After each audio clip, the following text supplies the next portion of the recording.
and they always give their time whenever we ask them. And certainly, Subhash sir, he has a hearing in the High Court, which he has postponed just because of our session. Thank you so much, sir. Now I request Daya Shankar sir to please please give the welcome address. Over to you, sir. Thank you, Mandra.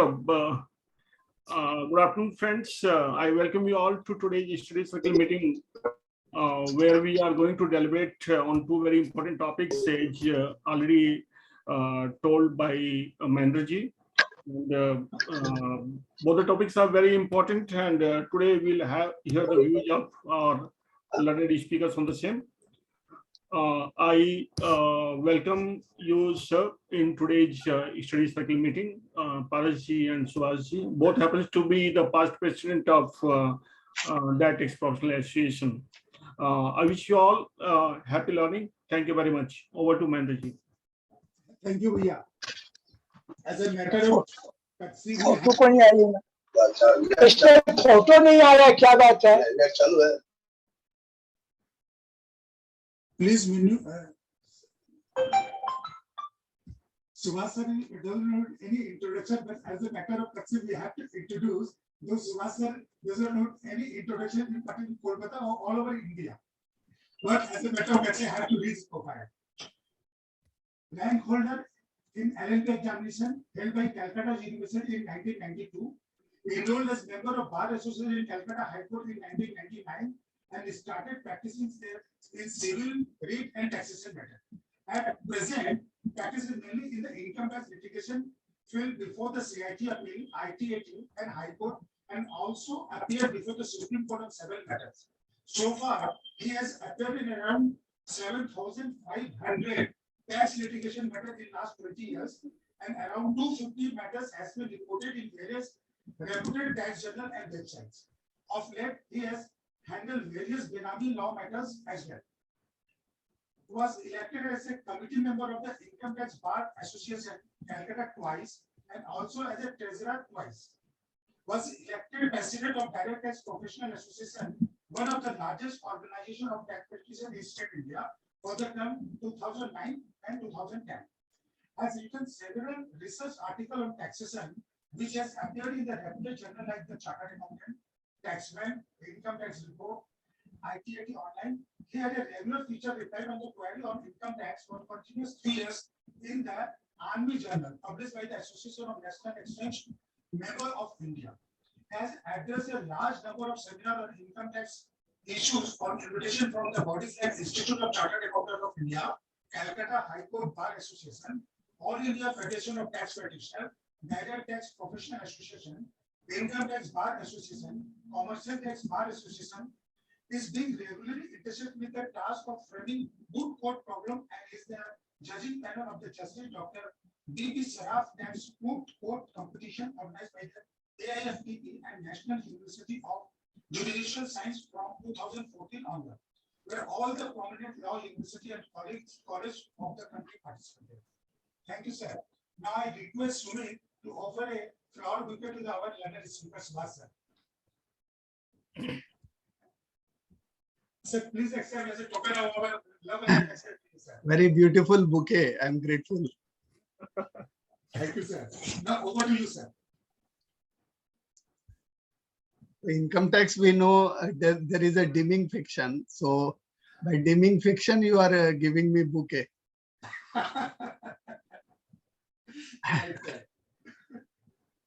Assumed to be delivered and accepted. Deemed to have been delivered. That is fantastic. That this similar languages we will today also see. Right, sir. The new amendment that has been voted. I am at the outset. Good evening, friends. आप सभी को मेरा नमस्कार है. बहुत दिन बाद आप लोगों से मुलाकात हो रही है virtual mode में once again. I am grateful at the outset to DTPA, President DTPA, Convener DTPA Study Circle for inviting me to speak on a very contemporary topic, being important amendments in direct tax in Finance Act 2020. As you have heard, my co-speaker, Sri Paras Kochar, will also speak on a very important topic, that is drafting of submissions in faceless assessment and appeals. Friends, I express my gratitude to Sri Paras Kochar ji, who is senior to me in age and experience, for accommodating me to allowing me to speak first. I had made a personal request through our convener because I was not keeping well and I have an appointment with the doctor at around 4:30. So Right, sir. he readily accepted my request and expressing my gratitude for that also. Otherwise, as a junior to him in age and experience, I should have spoken second. I'm sorry if my voice is not very clear because of some health problems. And friends, I will be covering only 7 important issues of the Finance Act 2020. I think much water has flown down the river Ganges because the budget was announced in February 28, 2022, and thereafter a lot of meetings have been organized on finance bill. And the Finance Act 2020, I think there is no much difference. Almost 90-95% of the finance bill translates into the Finance Act. Few typographical and inadvertent errors are taken care of in the final Finance Act. So I am not going into what changes have taken place, just important because it is important for us because the Income Tax Act is by each passing day is becoming very complicated, and somewhat I think there is impossibility of performance now. A businessman, I think, is very difficult for him to cope up with so many amendments and so many stringent provisions that are coming to the fore of late. As we were going through the finance bill, there were 84 amendments, and this is a regular phenomenon. Every year, around about 80 to 100 or more than 100 amendments are made in the Finance Act, in the Income Tax Act, by way of finance bill and finally the Finance Act. At this stage, I am reminded of the preface to the 8th edition by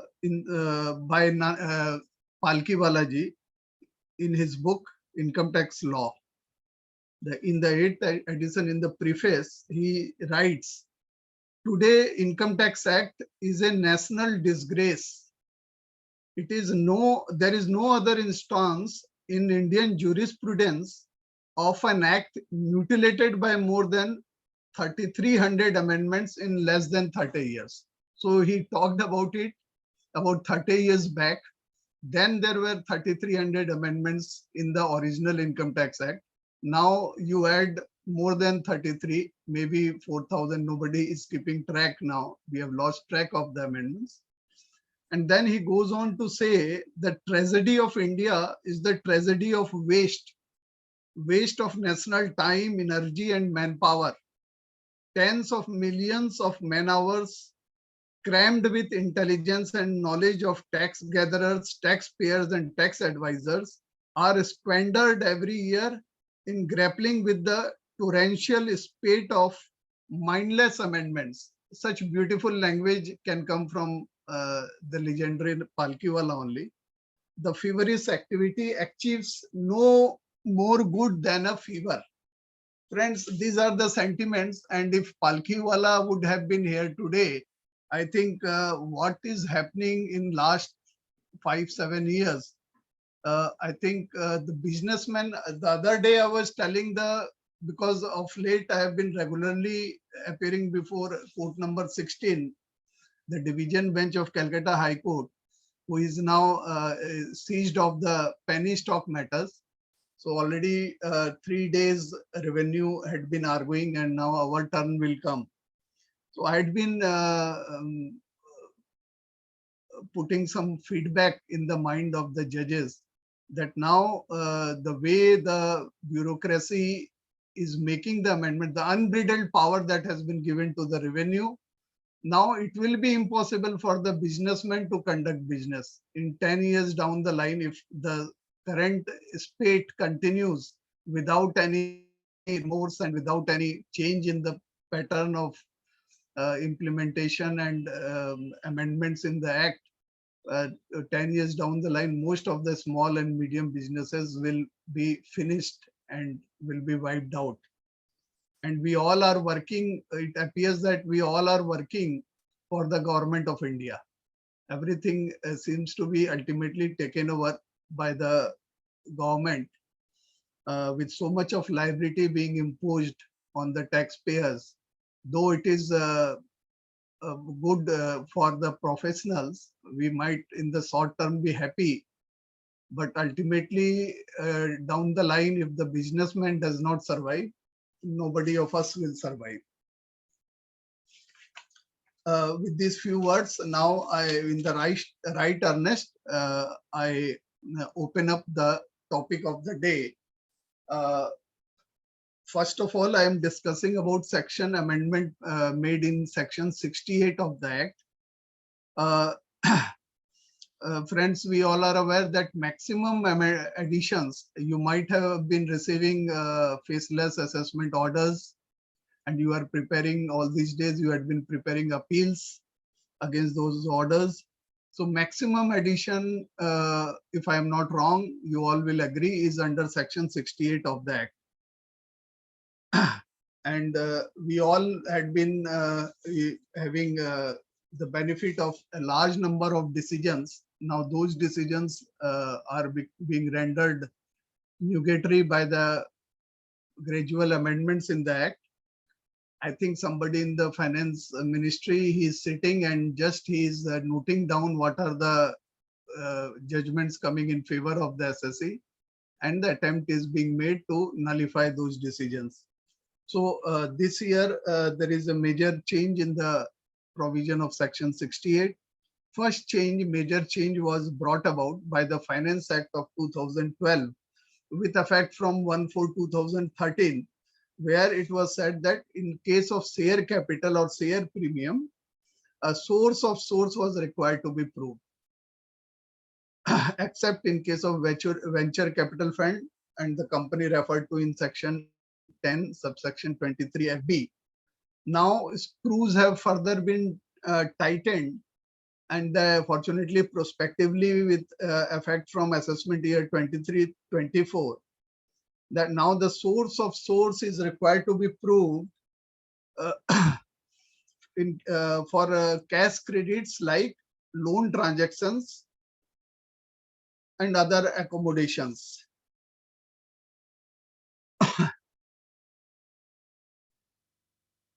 Now, the exact language is now the first proviso that has been earlier it was relating to share capital. Now that becomes the second proviso. Now, first proviso is the newly inserted provision of section that 68 in section 68 that talks about loan or borrowing or any such amount. Now, source of source is required to be proved in respect of loan or borrowing or any such amount. I am borrowing the exact language from the statute. So this any such amount, it is in the company preceded by the loan or borrowing. So similar, anything by nomenclature is not important. Anything similar to loan and borrowing will be hit by this particular amendment. Now, coming to some practical examples, what about the trade advance? Will it be hit by the new amendment? I don't think so, because trade advance is followed by delivery of goods or material. But what happens if you, instead of loan or borrowing, you the nomenclature you put in your books is advance. Now that you say that advance was received against goods, but what happens subsequently, that did not materialize and you have refunded the advance. Now here I am afraid that it may be hit by the rigor of the new amendment. The department will take a view that it was merely a camouflage. Though it was the terminology is not loan or borrowing, but it will fall under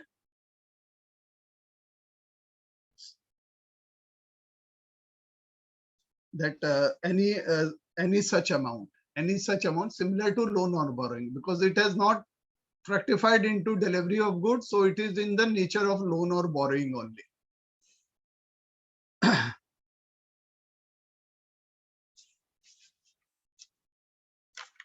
Now there is not much to deliberate upon. Just I would like to refer to Calcutta High Court decision in Dataware, where Honorable High Court had held that without disturbing the assessment of the lender, you cannot make additions in the hand of the borrower. So now, and source, large number of decisions, Nemichan and other Guwahati High Court, various different high courts have held that source is not required to be proved. All those decisions gets nullified. Now, another important amendment that has been brought in is as regards the treatment of cess and surcharge. Now, this is a very hotly debated topic of amendment. Friends, we all know that as per section 40 small a II, tax paid on business income is not allowable as deduction in while computing the income under the head business or profession. What about cess or surcharge, whether it forms part of tax or not?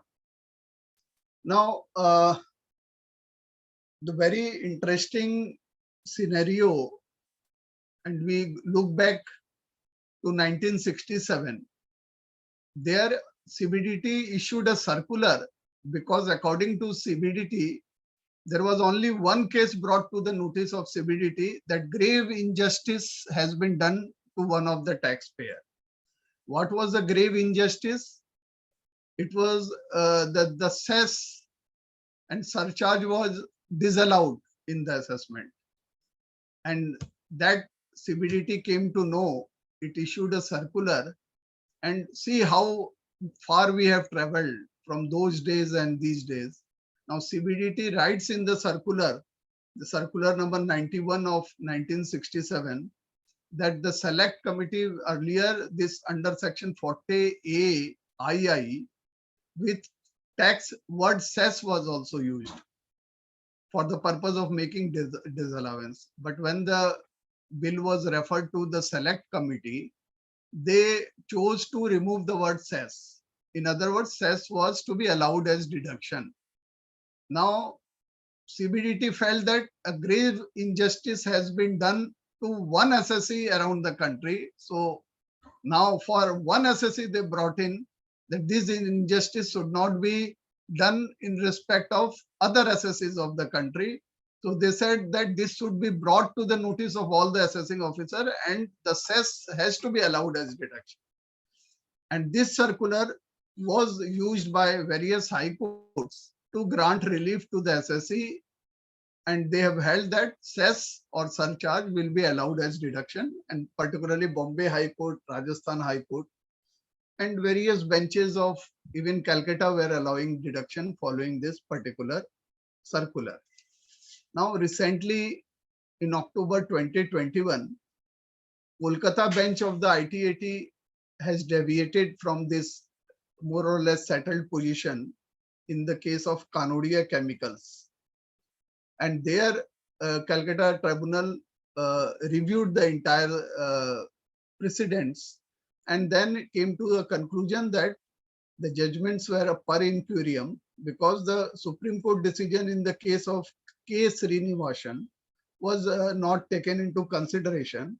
This judgment was rendered by Supreme Court in 1972, where it held that surcharge is nothing but additional tax. And the tribunal traced the history of this particular education cess being introduced in the Income Tax Act, present day Income Tax Act. In 2004, it went into the memorandum explaining the introduction of education cess, wherein it was stated that this is an additional surcharge to finance quality education. Then, because this is additional surcharge akin to additional tax as held in case Srinivasan, finally the view was that because it is in the nature of tax, it cannot be allowed as deduction. Now, this has been in the memorandum. So far, we had been seeing that Supreme Court decisions were nullified. Now, they have relied on Supreme Court decision and they have referred to Calcutta ITAT decision as if they have taken inspiration from this Calcutta ITAT decision for the amendment. And they have now settled the law in this regard by inserting explanation 3, which clarifies that the term tax includes. Now, this is very important, that deeming fiction coming in the explanation, and this particular language is of paramount importance, because this is the language in most of the explanations that they are introducing to nullify decisions. This particular language is being used nowadays. Tax includes and shall always be deemed to have included any surcharge or cess, whatever name called. Now, this term, it includes and shall always deemed to have included. That means it gives an inkling that this was from inception. So the amendment is retrospective. So wherever this language is coming in, can we draw the inference that the amendment is retrospective? Little later I am deliberating on that. But here, even in the memorandum, because other amendments, what they are doing in memorandum, they are saying it is prospective, but the language indicates it is retrospective, because it says it deems to have always been there. This law deems to have always been there. So that gives the inkling of the retrospectivity of the amendment. Now, memorandum says it is prospective. So how you will reconcile the two contradictory situation? Now, first, coming back to the topic under discussion, here memorandum is in conformity with the language of explanation. The memorandum says it retrospectively applies from AY 2005-6.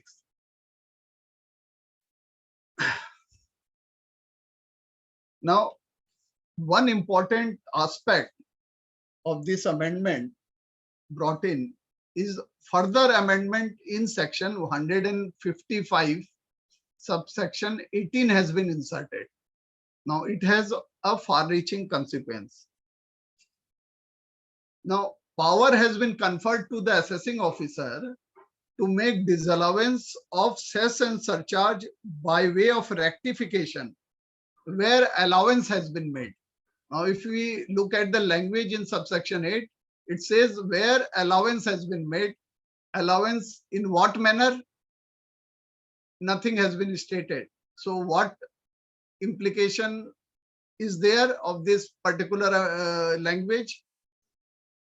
To my mind, it appears that where inadvertently you have claimed and IO has inadvertently allowed it, that will be a case of rectification, number one.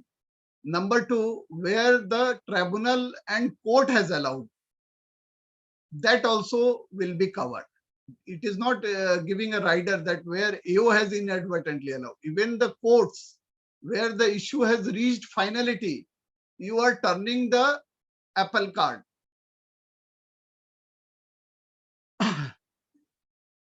And on top of that, there is a time limit. Fresh lease of life has been given 4 years. 4 years from the end of the previous year 21-22. That is, the deadline is up to 31st March 2026. The AO can proceed with the rectification where cess or surcharge has been allowed as deduction, either inadvertently or by way of court decision. Now, that is not the end of the matter.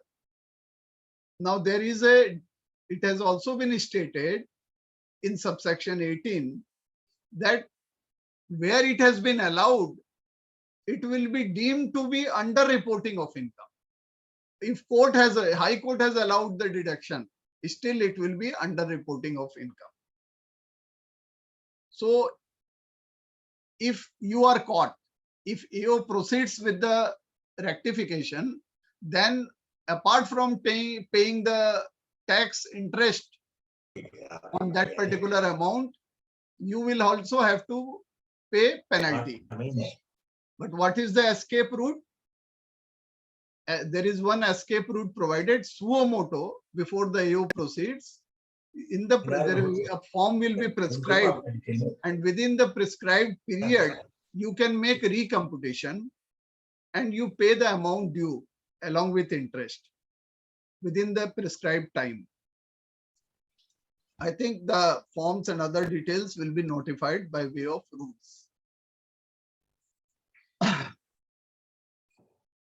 Now, coming to another important amendment in section 14 capital A. Now, a lot of litigation, I think more than section 68, it is section 14A that has suffered litigation in last 10 years. Now, what happens when you are holding shares of a company but dividend has not been received? First, Calcutta Tribunal took view in REI Agro.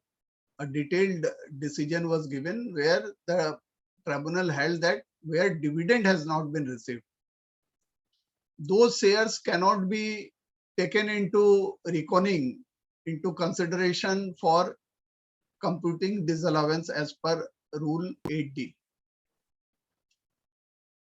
And this view of Calcutta Tribunal, our jurisdictional high court in Asika stockbroking, this view, there in REI Agro also the matter went to high court, but in a cryptic order. There it is very cryptic, so we cannot say that there any ratio has been laid down.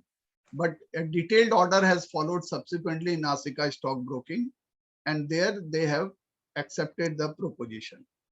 Now, very surprisingly, in the memorandum to the budget explaining the amendment, there is a disrespect being shown to the high courts. They are referring to, we all know, circular, because why additions were being made? EOs were helpless. Even if he was convinced with your argument, he was a friendly person, still he will not budge because he don't want to lock horns with the bosses, that is CBDT. CBDT in circular number 5 of 2014 had clearly stated that where even dividend is not received, there also those shares will be taken into consideration, value of those shares for making disallowance under Rule 8D.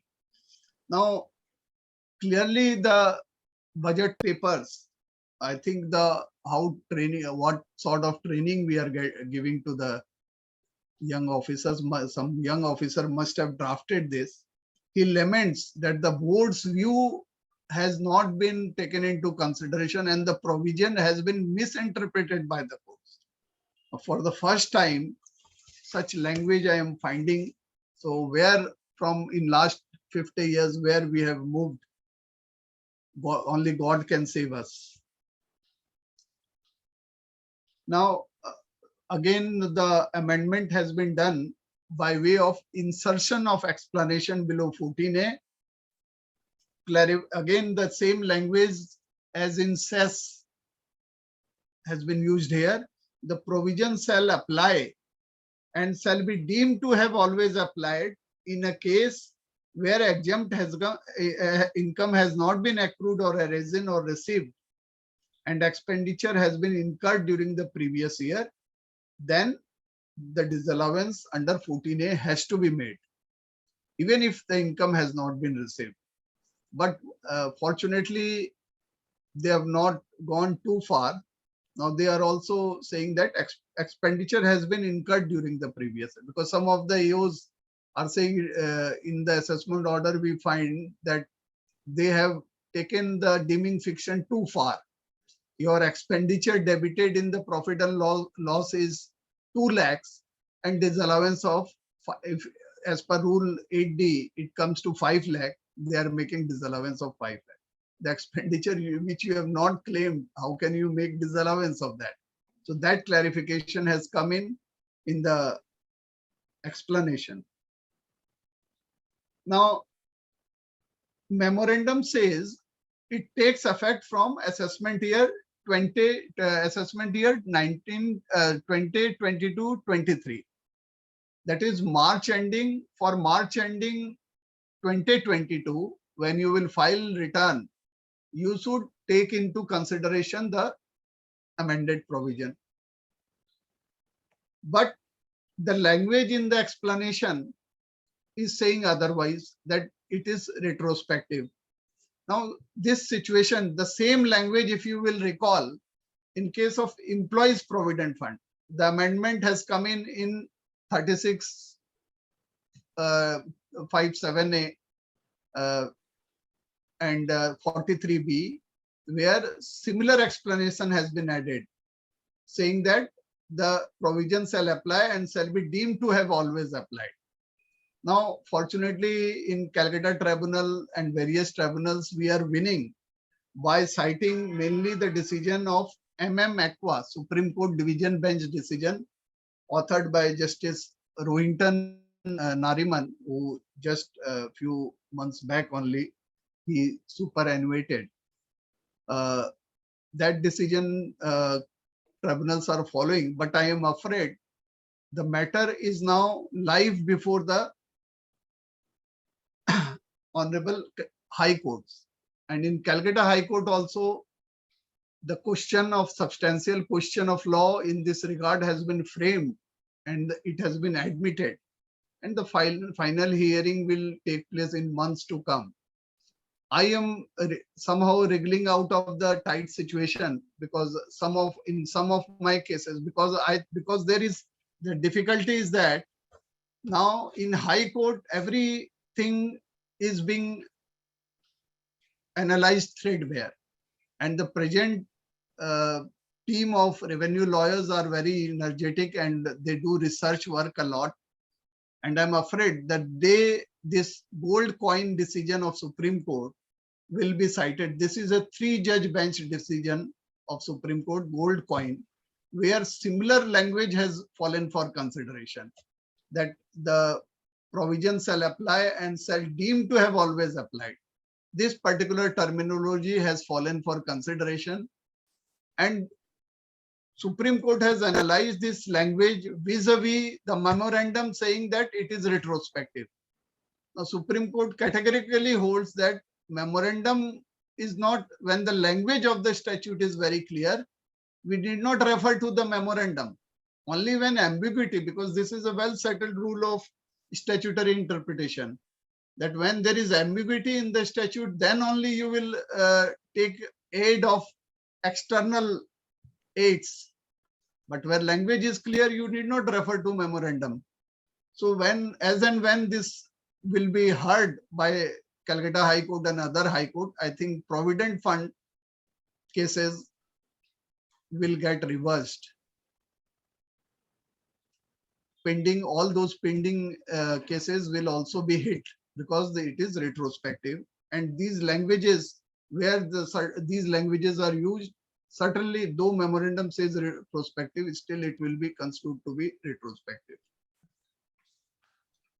So I am somehow 2-3 cases of mine had come up before Calcutta High Court. Now on merit I had won, and on this particular point they were about to admit the question of law. Then I said, my lord, even if you admit, at that time I will argue that the tax effect is below 1 crore. Fortunately, the amount was less. So the court accepted my argument that yes, even if we admit it, it will be a futile exercise, because at the time of final hearing, the argument will be that the tax effect is less than 1 crore and we'll have to dismiss it. Revenues appeal. So this is how I am managing somehow, like in penny stock cases. I am afraid this in the open house, I share my experience. Penny stock are really cases are really in hot water, and every possibility is there that the relief we have obtained from the tribunal is going to be reversed. In few cases, at least 10, 50, 12, 15 cases, I could wriggle out by taking the plea that department has filed appeal so late, and I was prevented from availing the Vivad se Vivad scheme. So initially, judge was accepting and allowing dismissing the departmental appeal, but suddenly they have taken a different route, and the revenue has adopted a dirty politics there by referring to some internal report. For the first time, they are placing before High Court the investigation report, and there the allegation is that this is a scam of 38,000 crore. As soon as this 38,000 crore scam that comes in the mind of the judge, entire things takes about turn, and he refused to accept my plea, and now the case is being heard on merit. So coming back to 14A amendment, I think now the litigation will be very less, because now dividend is also not exempt, and long-term capital is also gains is also not exempt on shares. So therefore, 14A rigor is not going to pinch us much.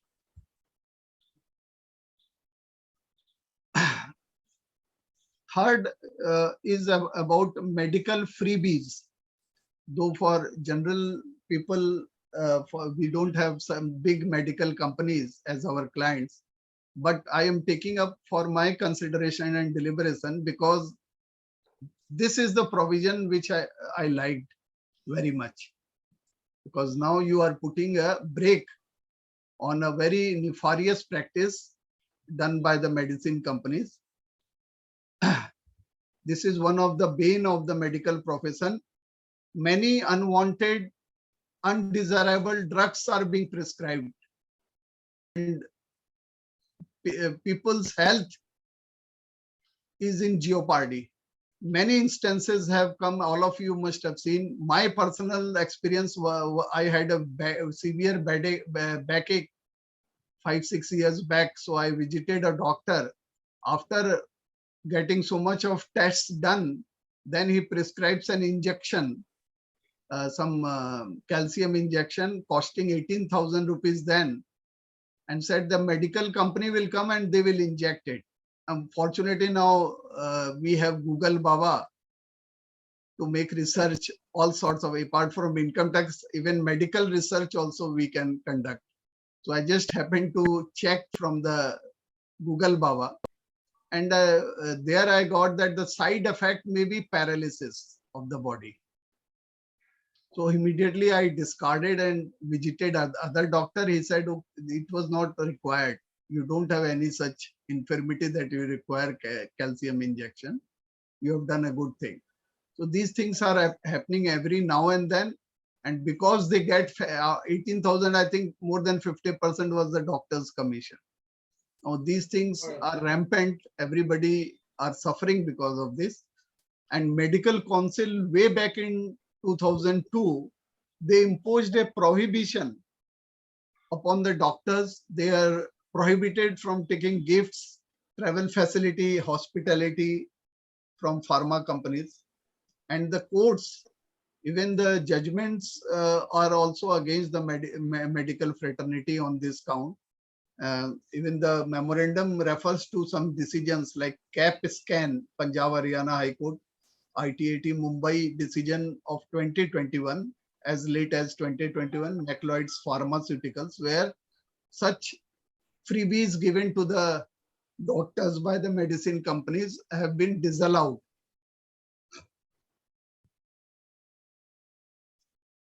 There is insertion now. The Finance Act has made amendment to formally, beyond any doubt, there should not be any confusion that this will be a disallowance. EU has to make disallowance.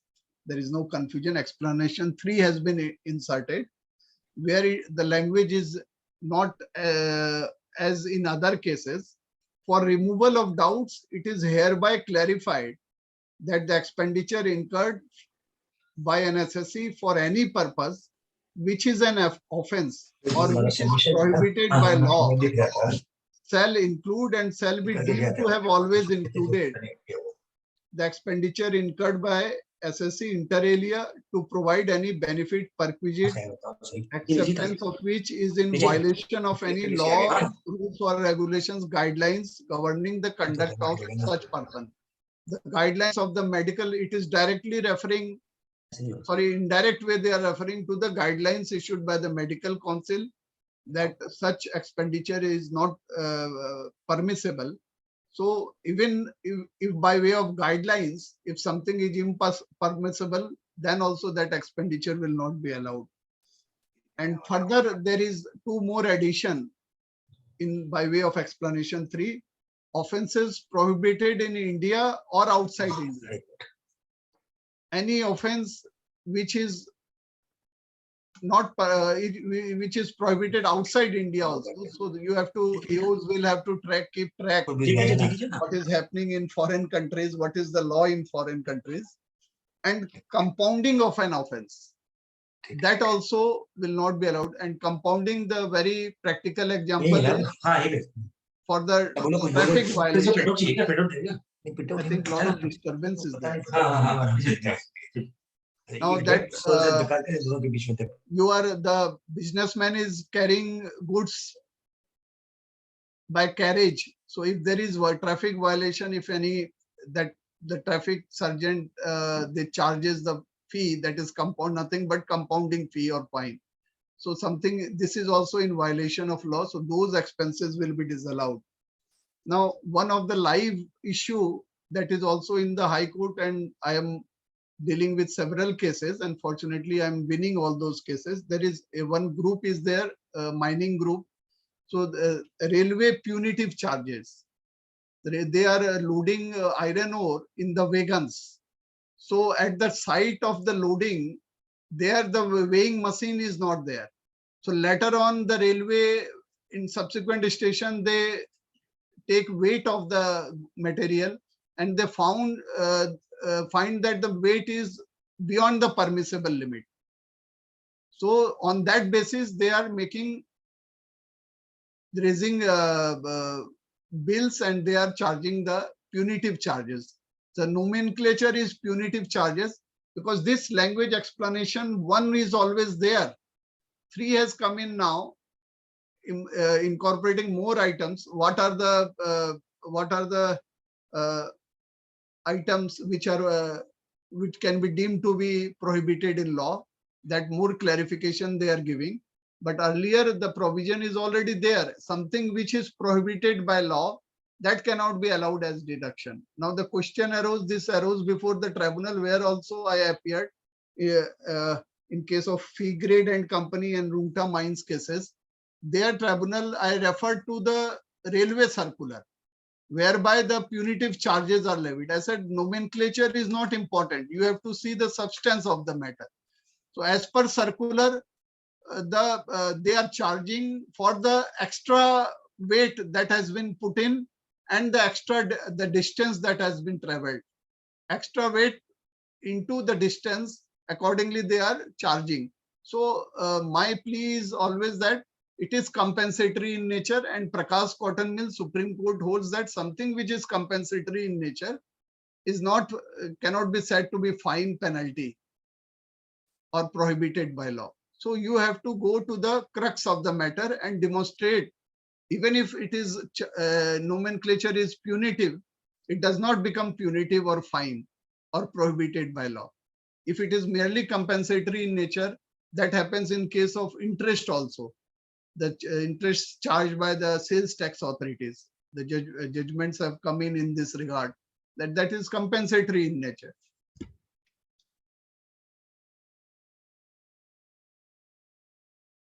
So from the language memorandum, again, this is prospective, applies from assessment year 22-23. But as I said, the language of the explanation says shall include and shall deem to have always included. So again, this will become retrospective. So any pending litigation, if the court examines the language of the explanation, they will, in pending litigation, they will have no option but to confirm the addition. Now, another important issue, I think this is subhead 5, item number 5 of my today's discussion. Updated return.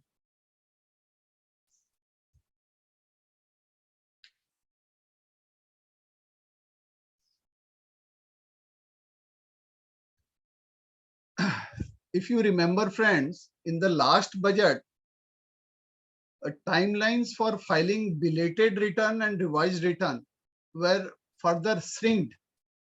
Earlier, we all know that the time for filing belated return or revised return was 1 year from the end of the assessment year. I'm sorry, before the end of the relevant assessment year. The last amendment was that it was you can file your revised return before the end of the relevant assessment year. For March ending 21, you can file it by 31st March 22. That was the law.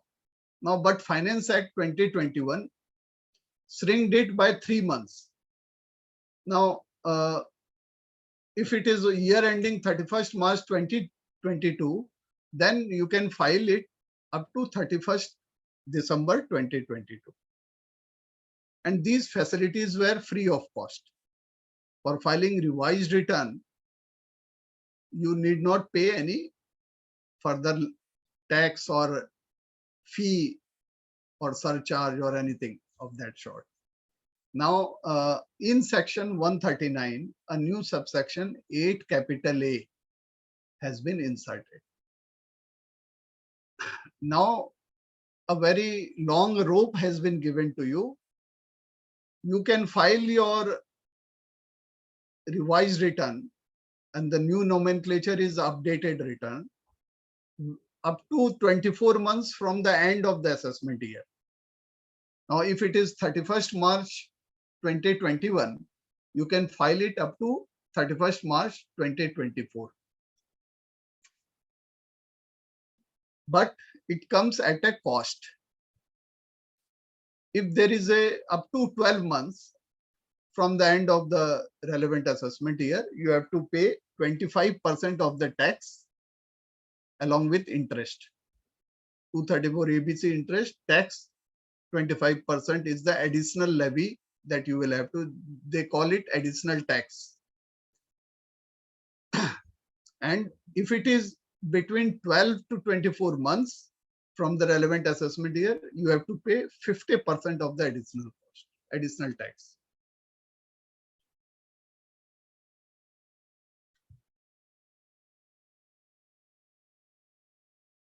Now, there are embargoes also. Not that everybody have this luxury of availing the benefit of updated return. Embargo is loss return. If you have filed a loss return, you cannot file updated return. But then there is, in the proviso, it has been stated that if by way of updated return, you want to convert loss into profit, a positive income, then it is permissible. You can file updated return. You cannot file in following cases where there is it has the effect of decreasing the tax liability or increasing refund due. Now, this is not for the updated return, is not for your benefit. Revised return can be for your benefit, but updated just in case you desire, because now settlement commission is also not there. In case you desire to come out clean and subsequent to filing of return or maybe you have not filed the return. Subsequently, it transpired that you had taxable income. You want to come out clean. So by paying additional tax, you can. Let us see what benefit it gives to you, or no benefit is accruing to you, or there is any other escape route from paying additional tax. Now, if search, seizure, survey, or requisition proceedings under 132A has been initiated, then also you cannot avail. Now, does it mean that if search has been conducted or survey has been conducted, then for all time to come you cannot avail? You are totally debarred for all the past years? No, that is not the case. Year of search and the preceding year, for these 2 years you cannot avail the benefit. There cannot be second updated return where assessment proceeding or reassessment proceeding has been initiated or pending or completed. Then also you cannot avail the benefit. And another instance is where SSC has been officially communicated of the proceedings under the following act. Usual, we all know, because in Vivad se Vivad and various schemes, there are debarring acts. If your proceedings under those acts have been initiated, it debars you from availing the scheme or the benefit of the provision. Number one, Smuggling Act, Benami Act, PMLA Act, and Black Money Act. These are the 4 acts if proceedings have been initiated and communicated. Initiated in the file, no debarring, but if it has been, as soon as it has been communicated, thereafter you cannot avail. And prosecution proceedings initiated, then also. Now, first and foremost, what is the benefit you get?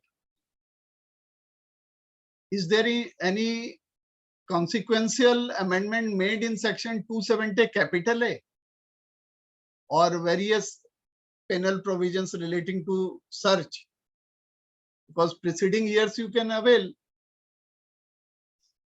No, there is nowhere mentioned that there is immunity from the penalty.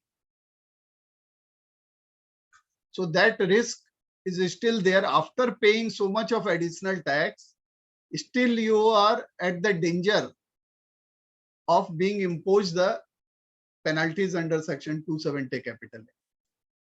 But to my mind, as per subsection 6 of 270 capital A, a bona fide explanation one can give.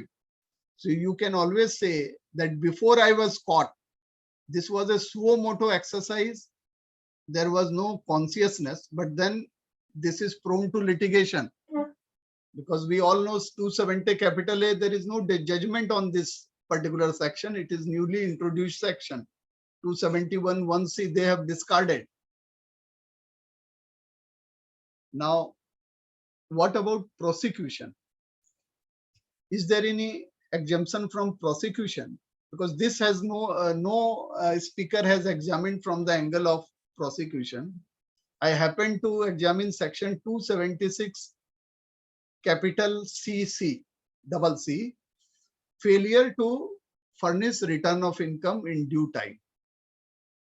Now, if you don't file return of your return of income within due time, then you are liable to prosecution also. This you might be knowing.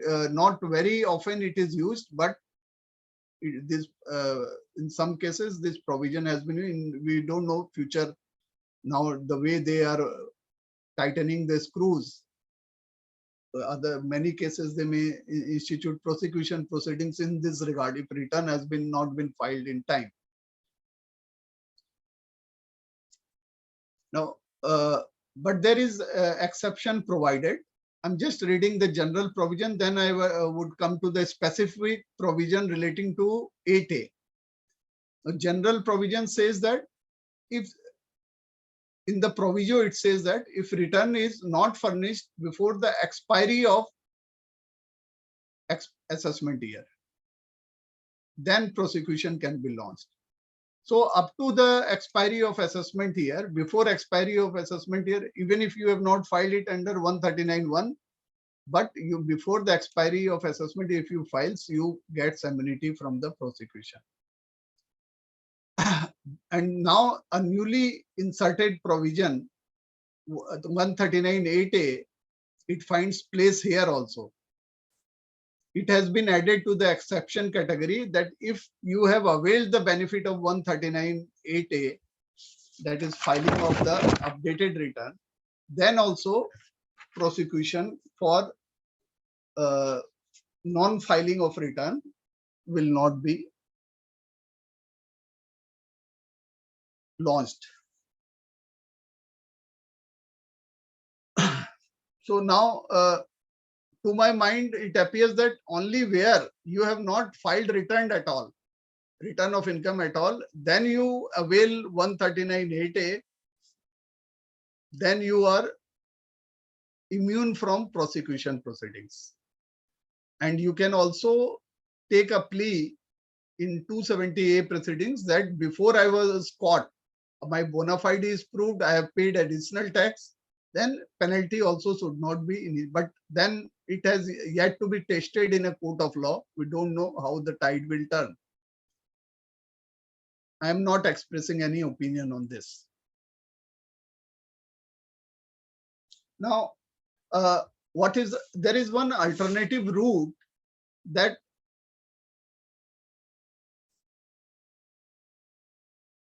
कुछ क्या question आया क्या?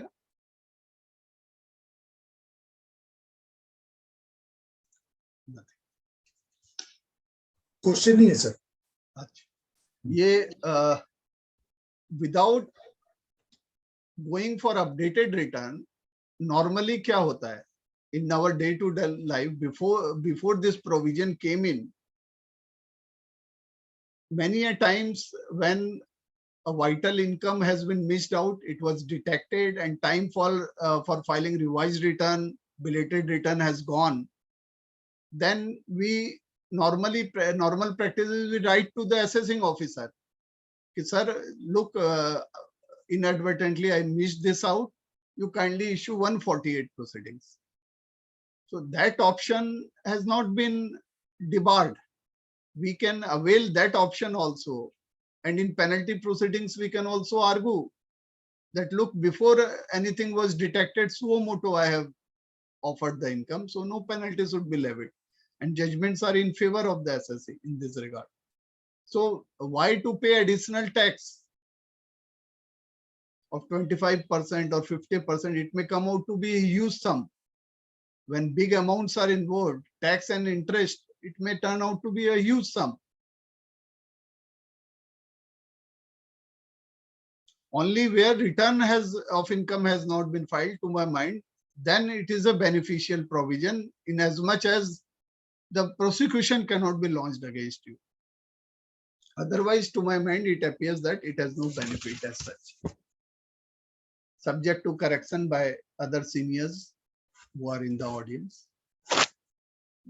This is my prime opinion. Sir 119 B में भी तो जा सकते हैं सर अपने. हाँ, कमिश्नर को सर कंडोनेशन ऑफ बिले के लिए भी तो अप्लाई कर सकते हैं सर. रिटर्न अगर फाइल नहीं 119 के लिए आप बोल रहे हैं क्या? हाँ सर. 119 तो आपको जब रिफंड वगैरह हाँ लेना हो, हाँ राइट, पेमेंट नहीं जाना, रिफंड के लिए है. तो ये तो 140 नॉर्मल प्रोसीजर यही होता है ना कि हम 148 के लिए बोलते हैं कि आप इश्यू कर दीजिए. तो आपको बोनाफाइडली आप बिफोर डिटेक्शन आप करते हो तो पेनल कॉन्सिक्वेंसेस तो नहीं आता है ना. Right right.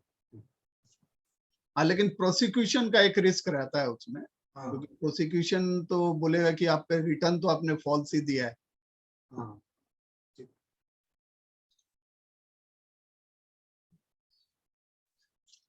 अब लास्ट बट वन टॉपिक, एक 79A है, उसको पहले कर लेते हैं, फिर 148 में आते हैं। Mahendra ji, okay sir, okay, ठीक है सर।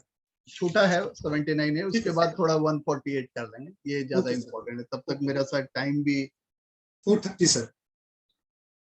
आपको सर 5 बजे डॉक्टर का टाइम दिया हुआ है ना? हाँ, तो ठीक है, मैं 15 मिनट में रैप अप करता हूँ, फिर कुछ क्वेश्चंस हो तो वो ले राइट लेंगे। Sir, right sir. ये section 79A is relating to set off losses. ये if we recall finance act 2016 में there was amendment in section 115 BBE, जिसमें ये कहा गया कि if any addition is made under section 68, 69, 69C वगैरह, then you are not permitted to set off your losses against such addition. 68, 69 का addition के लिए।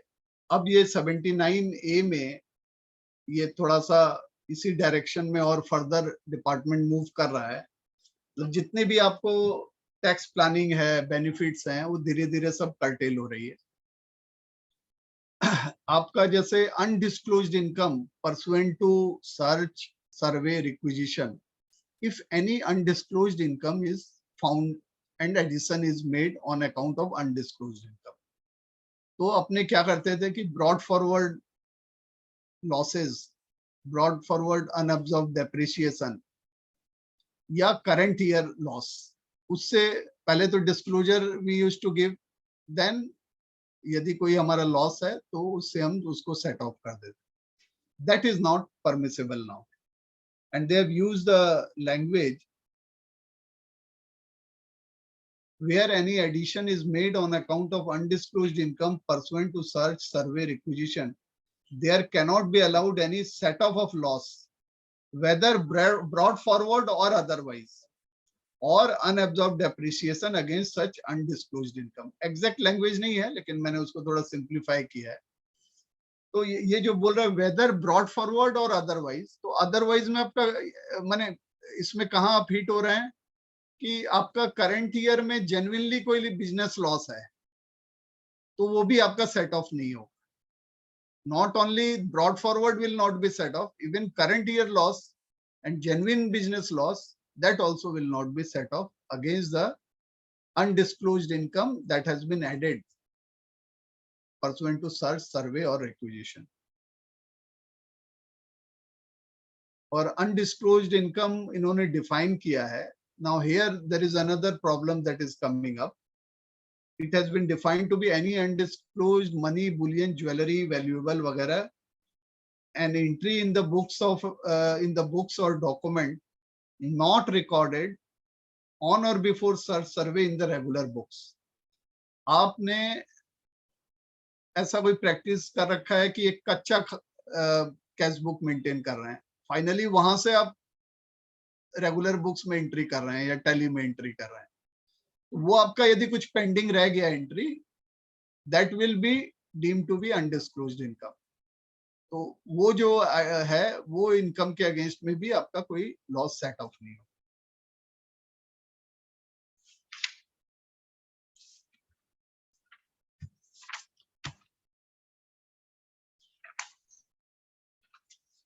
अब हम आते हैं सेक्शन 148। सबसे डेंजरस अमेंडमेंट्स जो हुए हैं, and virtually the department has been given unbridled power. जो भी चेक्स एंड बैलेंसेस था वो तो ऑलरेडी लास्ट ईयर ही चला गया था, थोड़ा बहुत जो बचा है उसको भी इन्होंने धराशायी कर दिया। पूरा सब all no, there are virtually no checks and balances are there at the whims and fancies of the officers. Now any SSC will be taken for a ride and we are all helpless. 2021 में Finance Act 2021 far reaching changes were done. Earlier law reopening में almost more than 50% cases में for technical reasons we used to get relief. जैसे live nexus theory हम लोग लगाते थे कि reasons to believe has to be recorded, you have to prove live nexus. तो वो रीजन्स टू बिलीव तो लास्ट ईयर ही चला गया।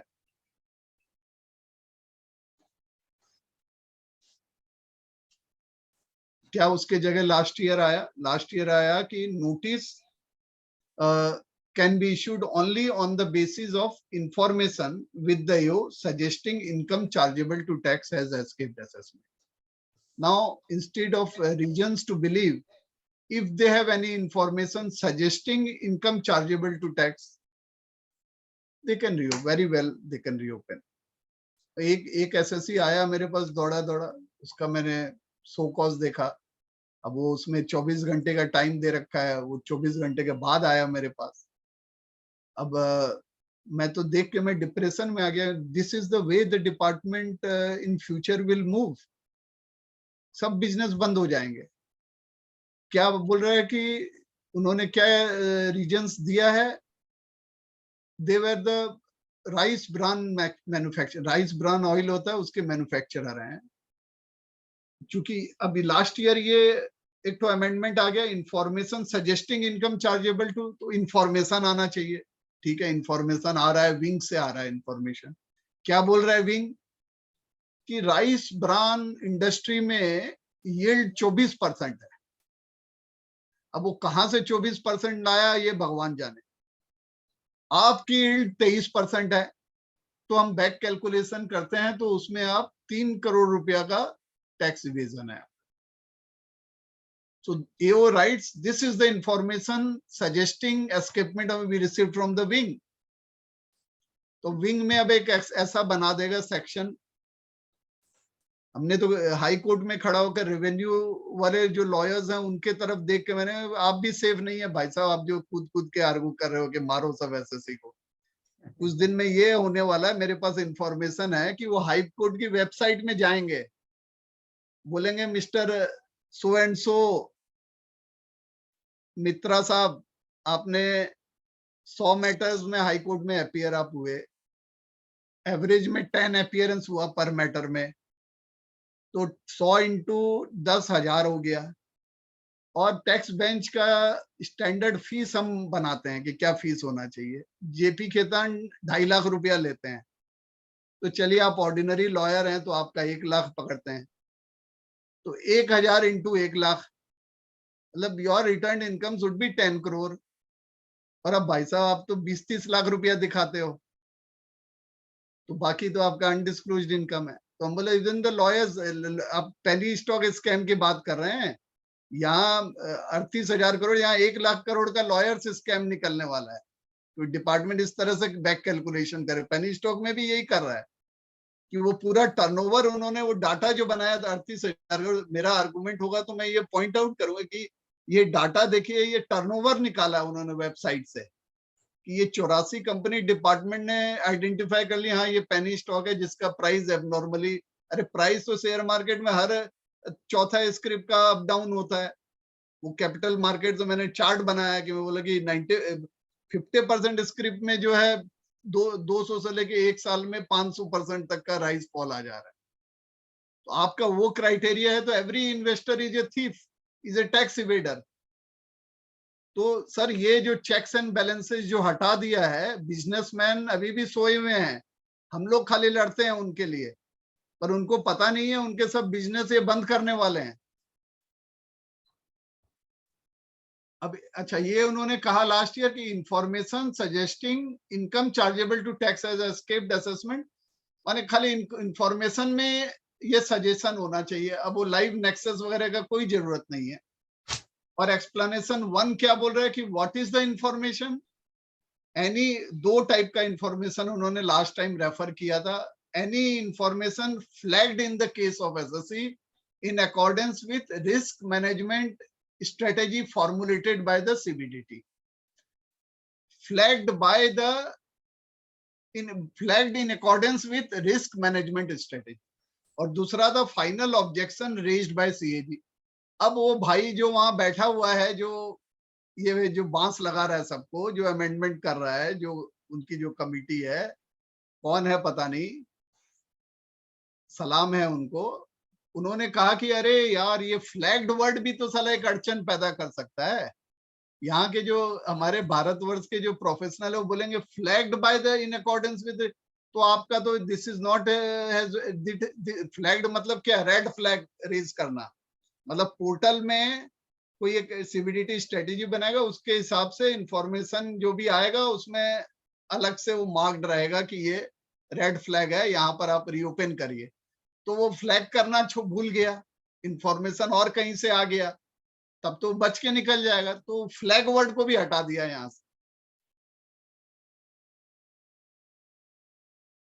मतलब अब सिंपल हो गया कि आपका स्क्रूटनी, आपने कोई घर खरीदा 26 AS के हिसाब से, चलिए आपको एक स्क्रूटनी में डालना था,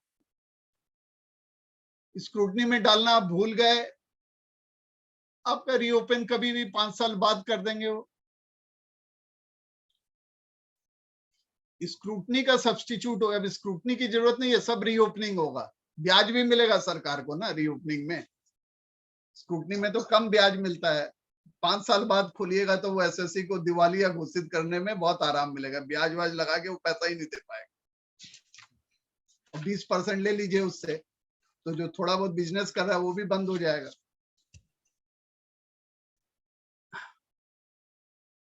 अब उसमें उन्होंने और 4 आइटम और जोड़ दिया, एनी ऑडिट ऑब्जेक्शन, 2 के जगह उसको फ्लैग हटा दिया और 4 आइटम और जोड़ दिया कि एनी ऑडिट ऑब्जेक्शन, इनका इंटरनल या कहीं से भी ऑब्जेक्शन आए, एग्रीमेंट, वो जो फॉरेन एग्रीमेंट होते हैं 99 सेक्शन 90A में, फॉरेन से कोई इंफॉर्मेशन मिला, any information made available to the AO under the scheme notified under 135A, any information requiring action in consequence of an order of ITAT or court।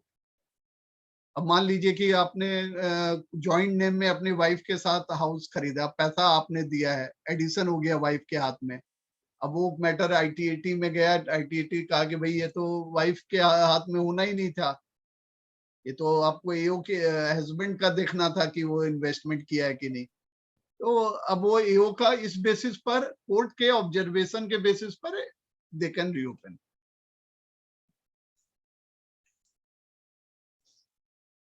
दूसरा क्या था provision कि हम लोग बहुत खुश हुए थे उस समय कि 3 साल के बियॉन्ड नहीं जा सकता डिपार्टमेंट,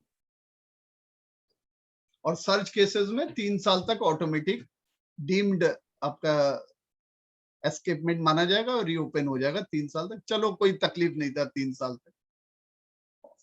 और सेकंड क्लॉज ये था कि it can be reopen beyond 3 years up to 10 years if AO had in possession books or other evidence revealing income chargeable to tax in the form of asset exceeding 50 lakhs।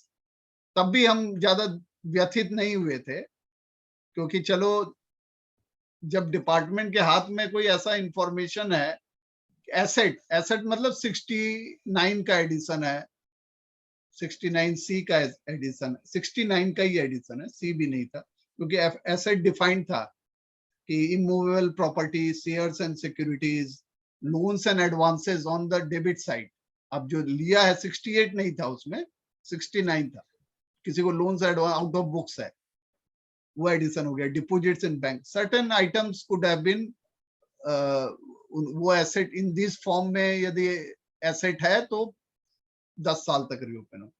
अब इन्होंने, हम भी सोच रहे थे कि भाई ये इतना बोनांजा कैसे, ये it sounds too good to be true, तो वो उनके भी समझ में आ गया। हमको लगता है ना हिंदुस्तान में कि अब कोई अच्छा चीज अमेंडमेंट आता है तो लगता है ये कैसे आ गया, 6 साल से 3 साल हो गया, ये तो बड़ा बहुत ही अच्छा अमेंडमेंट है, सरकार को सलाम है। लेकिन कहाँ ये सब, ये सुख बहुत क्षणिक है। नेक्स्ट ईयर ही वो भाई ने सोचा होगा यार, या उसके बॉस ने देखा होगा, बोले यार तुम तो ब्लंडर कर दिए, ये तो 3 साल में तो सब कितना हमारा नुकसान हो जाएगा, कई लाख करोड़ का। तो उन्होंने अभी वापस उसको रेक्टिफाई किया है। इसमें जो है आपका 10 साल तक रीओपन हो सकता है बियॉन्ड 3 year, एस्केपमेंट का भी लिमिट है वो 50 लाख का, लेकिन एसेट के अलावा expenditure in respect of a transaction और इन रिलेशन, कोई बच्चे का आपने शादी किया, कोई ऐसा मिल गया है सर्च में डॉक्यूमेंट कि आपने 2 करोड़ कच्चे में खर्चा किया, तो वो आपका 10 साल पहले भी किया होगा, 9 साल पहले, तो वो आपका ब्याज सहित इतना बड़ा फिगर होगा आप जिंदगी में नहीं चुका पाए।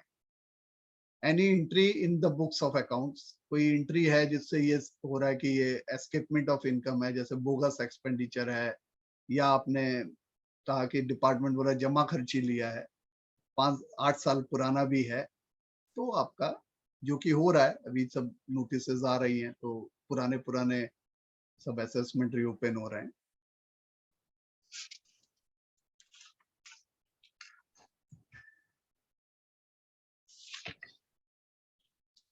तो बेसिकली बहुत ही ये सब देखकर बहुत डिप्रेशन सा होता है कि हम किस देश में जी रहे हैं। तलवार लटक रही है हमारे माथे पर, किसी भी दिन बैड लक हुआ हमारा 10 साल तक रीओपन हो सकता है और इतना टैक्स लायबिलिटी आ जाएगा।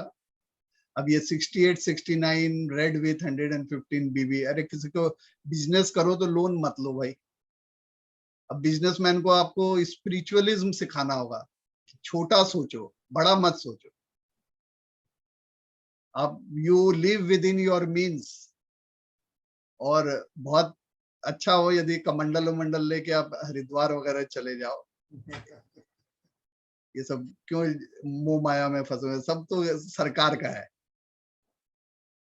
ऐसे भी सर 30% पार्टनरशिप तो सरकार को ऑलवेज है। 30% कहाँ, 30% तो हम बहुत हंस के देने के लिए तैयार है। उसके बाद तो बोलते हैं 30% में तो आप कहाँ मानते, जिस तरह के फेसलेस असेसमेंट ऑर्डर आ रहे हैं, वो बेचारा अभी तक आप शुक्र मनाइए महेंद्र जी, अभी तक आपके ऊपर कुछ नहीं हुआ, आपके हमारे ऊपर।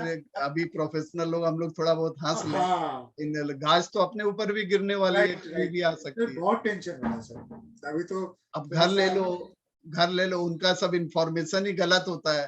बड़ा एडिशन पूरा कर देगा, 20% पेमेंट। अभी हमारे क्लाइंट का सर नोटिस इशू किया, 1.5 करोड़ का फ्लैट खरीदा था 2014-15 में, और वो 20 साल से बाहर है, एनआरआई, कम से कम 15-20 करोड़ रुपया कमाया।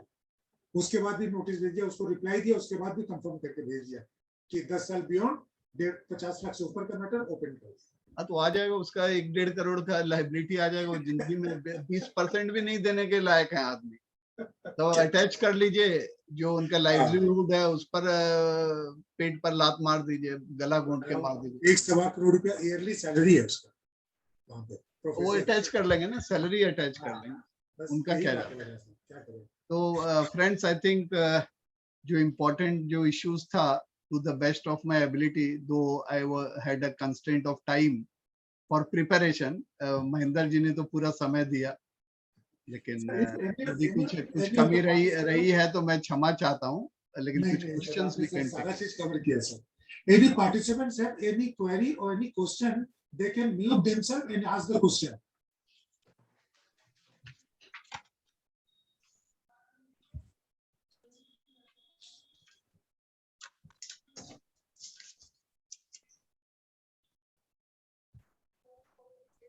सबको लगता है क्लियर हो गया सर। कमल जी भी आ गए सर।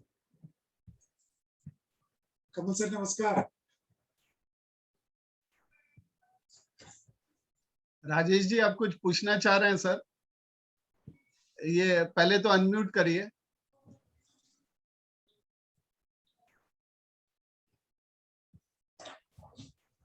सर किसी को अगर क्वेरी हो तो अपने आप अनम्यूट कर सकते हैं। राकेश जी को अगर अनम्यूट कर दो। राजेश जी, नमस्कार जी। नमस्ते सर, बोलिए। सुभाष जी, मेरी एक छोटी सी क्वेरी थी कि जैसा अपडेटेड रिटर्न का जो नया प्रोविजंस आया है, हाँ, ये एक्चुअली क्या पास्ट के लिए भी है, मतलब 2021 का भी हम लोग कर सकते हैं, या फ्यूचर ईयर्स के लिए ही आएगा? सिर्फ मतलब 22 onwards we can file updated returns?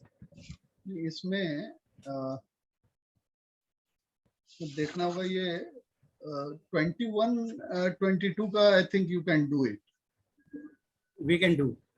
लेकिन सर साइट में ऑप्शन नहीं दिखा रहा था। मेरे केस में हमने कोशिश किया था, लेकिन वो ऑप्शन चूज नहीं हो रहा था सर, हो सकता है उसमें अपडेट नहीं हुआ हो, अब हो जाए।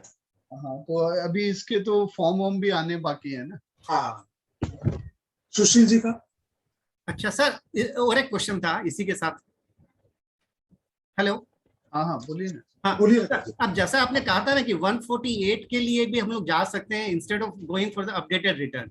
तो मान लीजिए मार्च 20 का अगर अलाउ करता है लास्ट ईयर का, तो मार्च 20 का if we ask the assessing officer कि भाई हमारा 148 कर दीजिए, तो he may not allow us sir. वो बोलेंगे आप तो अपडेटेड रिटर्न का टाइम है, you better go for updated return so that we can get at least 50% more tax. एक तो मैं ये क्लैरिफाई कर दूं, this is with effect from 1/4/2022. That means assessment year 22-23 के लिए आप जा सकते हैं। अच्छा, तो पास्ट ईयर्स के लिए नहीं जा पाएंगे? हाँ, ये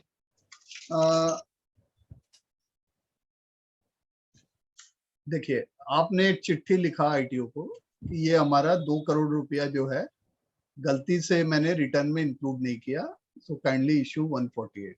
जी ठीक है जी। अब असेसिंग ऑफिसर एक बहुत ही कैच 22 सिचुएशन में आ गया।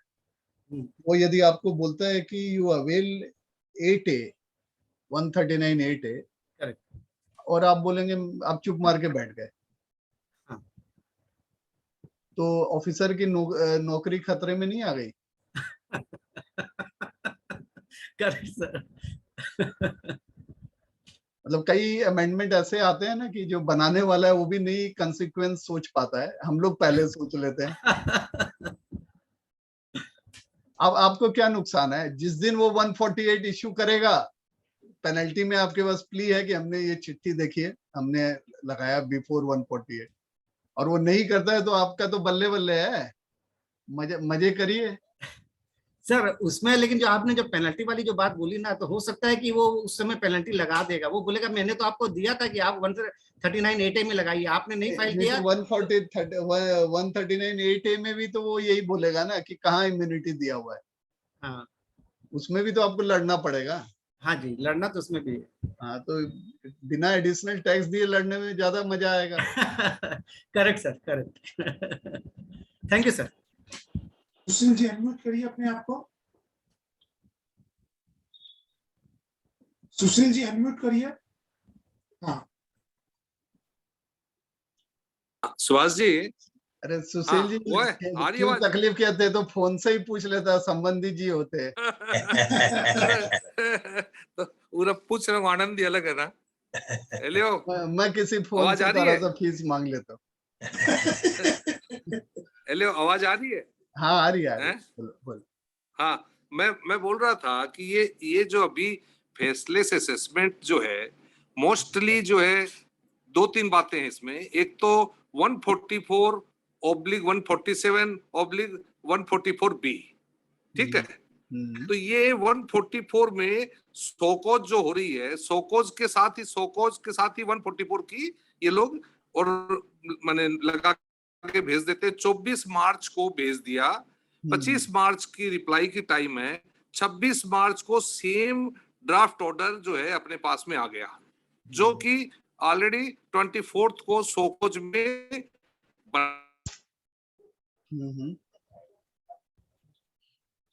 तो 26 तारीख को वहां। हाँ, तो ये तो डिनायल ऑफ नेचुरल जस्टिस हो गया ना सर। हमको तो इसमें दो ऑप्शन है। कोई भी नोटिस नहीं है। हाँ, तो ये डिनायल ऑफ नेचुरल जस्टिस है। इसमें 2 ऑप्शन है, या तो आप अपील में एडिशनल एविडेंस दीजिए कि भाई हमको प्रॉपर अपॉर्चुनिटी नहीं दी, या रीट में क्वेश्चनिंग के लिए जाइए। तो रीट में कोर्ट आपका यदि इंटरटेन, हालांकि बहुत सारे केसेस में क्वेश हुआ है, but liberty to make fresh assessment.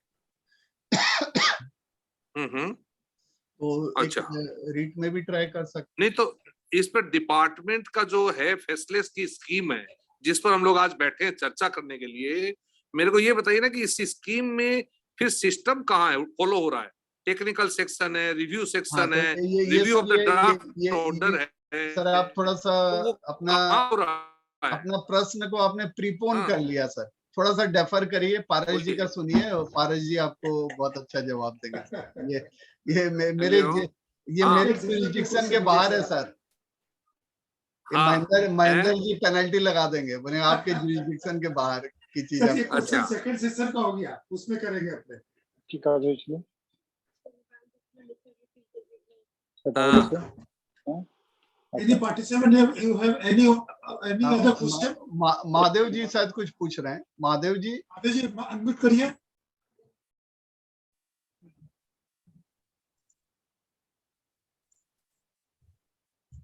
नहीं लग रहा, लगता और कोई क्वेश्चन है नहीं सर। ठीक है, let us call it a day. ठीक है my sir, side. Thank you sir, thank you for your wonderful deliberation, और इतना सर सटीक ढंग से, इतने आसानी से सर सब आपने जो समझाया, थैंक यू वेरी मच। आपका शरीर भी खराब था, उसके बाद भी सर आपने समय दिया हम लोग को, thank you very much sir, thank you. Thank you so much. Now we have a second session, drafting of submission in faceless assessment and appeals. The second session will be covered by our own advocate Paras Kocher sir. Now I request Sumit Binani to read the profile of Sri Parasji. Parasji sir. Parasji. Parasji हैं क्या तो सुमित? या online तो है, may be एक बार phone करना पड़ेगा। मैं एक मिनट करता हूँ। सुमित है ना, बगल वाला ये जोड़ के बाद।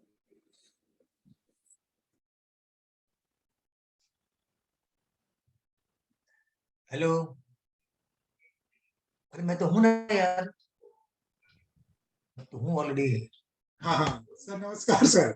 Hello, am I audible? हाँ सर, हाँ sir, you are both audible and visible sir, clear. Right sir, welcome sir.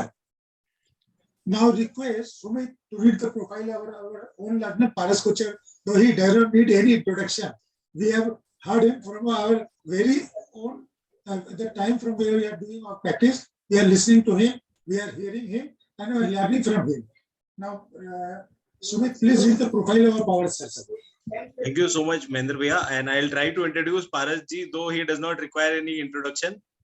So Paras ji is a author and a tax consultant practicing at Kolkata. Sir is a speaker of repute and is regularly addressing seminars and webinars on direct tax across the country. Sir has visited approximately 26 cities in India and had delivered lectures. Sir's primary focus is on search, seizure and surveys, appeal and consultancy matters across the country. Sir has written a book on practical aspects on survey, search and seizures in a question answer, or more likely an FAQ format. He is also authoring another book on plan your future through wills, succession, trust, etc., which would be released soon. Sir not only writes about income tax but has also interest in topics like motivation, spiritual, astrology, and even he's a frequent contributor in newspapers and journals. Sir has recently launched a YouTube channel called Swastik Knowledge Care for sharing his views and enriching us with different topics. Sir is an erstwhile president of DTPA, a Lions Club of Kolkata, Avantika, and is serving as a vice president in Tax Advocate Association of Bengal and BBD Bagh Professional Association. On behalf of the association, welcome you, sir. Thank you so much for the opportunity. Please offer a digital flower with it, sir. Surely I'll do that, sir.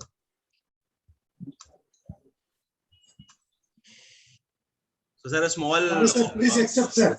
As our Thank you. Now I request Paras sir to please start his deliberation on the faceless assessment, drafting and submission on the assessment and appeals. Over to you, sir. Thank you, Mahendra ji. Yes, sir. Good afternoon, friends. Senior Vice President DS Agarwal ji, Study Circle Convener Mahendra ji, Secretary CA Barkha Agarwal, my fellow speaker Adv Subhash ji, perhaps he has left, and is my very good friend also. Past presidents of DTPA, office bearers, and other parties, including the former and present officers of Income Department. I am saying some of them are present. I feel privileged And I'm also thankful to CA Mahendra Agarwal for inviting me for today's session, and also Mr. Sumit Biyani for introducing me in such an excellent manner.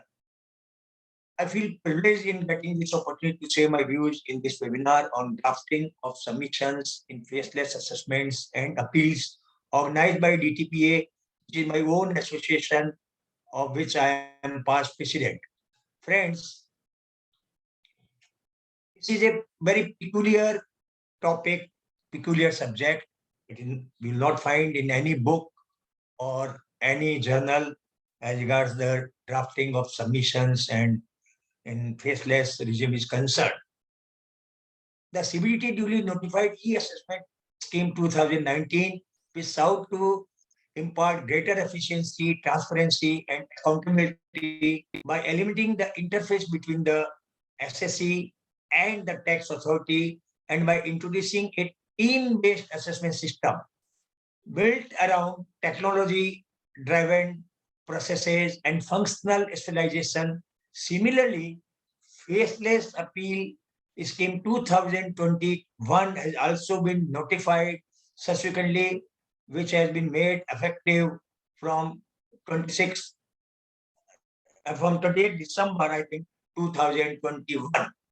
In faceless proceedings being commenced by Income Tax Department, assessment proceedings and appeals proceedings are most important for the taxpayers and the taxmen. Drafting plays a very, very important role in these two processing, as the SSC has to draft submission in response to various notices being issued by the faceless assessments appeal authorities, and the taxpayers are required to submit a detailed submission before the assessments or appeals hearings. Now in the faceless, friends, जैसा कि आप जानते हैं, we don't meet the officers. So the entire base is on the submissions, that how we can draft our submission. हम लोग अपना submission कैसे draft करें, उसके ऊपर सारे केस सब डिपेंड करते हैं, चाहे assessment का हो, चाहे appeal का हो. The written submissions made before the assessment or appeal unit shall be the only plea before the authorities, and what is written will be documented and shall be conclusive. Hence, it becomes pertinent to write the way one thinks and wants to convey those thoughts to the authorities in the same manner. And as I have rightly told now, drafting जो है सबसे essential element है, और अगर drafting पर commander सबसे बड़ी problem ये है कि फिजिकली आप कुछ भी उनको बोलते थे, कुछ भी लिख के देते थे, उसके साथ साथ आप कुछ भी बताते थे, तो वो काउंटर क्वेश्चंस आपको करते हैं, और हम बहुत कुछ बोल के भी उनको समझा देते थे अगर वो ड्राफ्टिंग से उनको नहीं समझ में आता था. लेकिन अब ऑफिसर्स को आप कुछ भी नहीं बोल सकते, तो इसलिए ड्राफ्टिंग आपकी ऐसी होनी चाहिए कि ऑफिसर से सब चीज समझ जाए. हालांकि बहुत डिफिकल्ट है किसी को राइटिंग से कन्विंस करना. अगर साथ साथ में जितना कि आप बोल के किसी को कन्विंस कर सकते हैं, राइटिंग नहीं कर सकते. लेकिन अब ये आर्ट सीखना पड़ेगा, और हमें ये लिखना है कि अगला क्या चाहता है, हम क्या चाहते हैं. खाली ये लिखने से नहीं होगा, क्योंकि अगला क्या चाहता है ये हमें ड्राफ्टिंग से ही उसे समझाना पड़ेगा, जो कि बहुत ही डिफिकल्ट काम है. इसलिए फेसलेस में अगर आप 25 साल से 30 साल से 40 साल से कुछ भी ड्राफ्टिंग करते आ रहे हैं अपने असेसमेंट में, अपील्स में, लेकिन वहां पर आपको एक अपॉर्चुनिटी मिलती थी, आप आमने सामने बैठ के समझाते थे, जो कि अब अपॉर्चुनिटी नहीं है, करीब करीब नहीं है, क्योंकि अभी भी वीडियो कॉन्फ्रेंसिंग है, लेकिन मैं इसको करीब करीब नहीं है बोल रहा हूँ. तो अब खाली ड्राफ्टिंग करके समझाने के लिए बहुत ही कुछ ड्राफ्टिंग ऐसा लिखना पड़ेगा कि अगला क्या चाहता है और आप किस तरह से ड्राफ्टिंग करेंगे. तो पहले तो 25 साल से आप ड्राफ्टिंग कर रहे थे, उससे अब जो ड्राफ्टिंग है उससे बहुत बदलाव आ गया. उन्हीं से बातों का मैं आज डिस्कशन करूंगा, मैं आप लोग के साथ में चर्चा करूंगा. हमने 2 साल के ये एक्सपीरियंस है, क्योंकि फेसलेस का सेशन सबको 2-3 साल का ही है, इससे बड़ा एक्सपीरियंस किसी को भी नहीं है. तो drafting of submission is really an art. The success of assessment mainly depends on drafting of submission. The taxpayer or his authority representative should draft in such a manner that every aspect is clear to the assessing officer. सारे aspect assessing officer को clear होने चाहिए drafting के द्वारा. Otherwise, अगर वो नहीं समझेगा तो additions हो जाएंगे. Drafting of submission is required under various processing of income tax, right from drafting of adjournment petition शुरुआत ही होती है आपकी एडजर्नमेंट पिटिशन के ड्राफ्टिंग से, जो खत्म होती है सेशन में स्टूडेंट आपके शोकाज नोटिस की रिप्लाई से और बाद में अपील के सबमिशन से। तो हर चीज इवन एडजर्नमेंट पिटिशन ड्राफ्ट करना भी बहुत इंपॉर्टेंट होता है। सो ऑफिसर को ड्राफ्टिंग रिटन सबमिशन से अब कन्विंस करना पड़ेगा। I am literally telling you. तो फ्रेंड्स, सबसे पहले हम आते हैं एडजर्नमेंट लेटर ड्राफ्टिंग में। पहले तो भाई कई बार एडजर्नमेंट लेटर भी हम लोग नहीं ड्राफ्ट करते थे, एओ को खाली फोन पे बोल देते कि सर आज हम नहीं आएंगे, कल आएंगे, इट वाज सफिशिएंट। लेकिन अब ये संभव नहीं है। सो द एओ जो नॉर्मल क्वेश्चंस, नॉर्मल एडजर्नमेंट की जो रिप्लाई है जो पहले देते थे उसमें कुछ अभी भी देते हैं, कुछ नहीं है। जैसे द एआर इज सिक और out of station, earlier the AO could no sometime that the AO is neither sick, AR is neither sick nor out of station. कई बार आयकर भवन में एक एओ को मान लीजिए हमने लिख दिया कि भाई आई एम सिक, और देखते हैं कि हमको आयकर भवन जाना पड़ा और एओ ने देख लिया कि कुछ जी तो यहाँ पर आए हुए हैं। So that fear is now not there, and we can take adjournment on technical ground for our server, computer, etc. Accountant or assessee is sick or out of station, a common point as usual. Portal is not working, so unable to furnish submissions. Yes, friends, this is a very, very common point nowadays.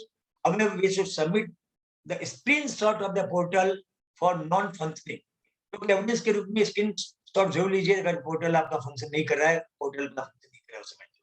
And we have not got reasonable opportunity for hearing. It is not possible to furnish a detailed submission in such short time.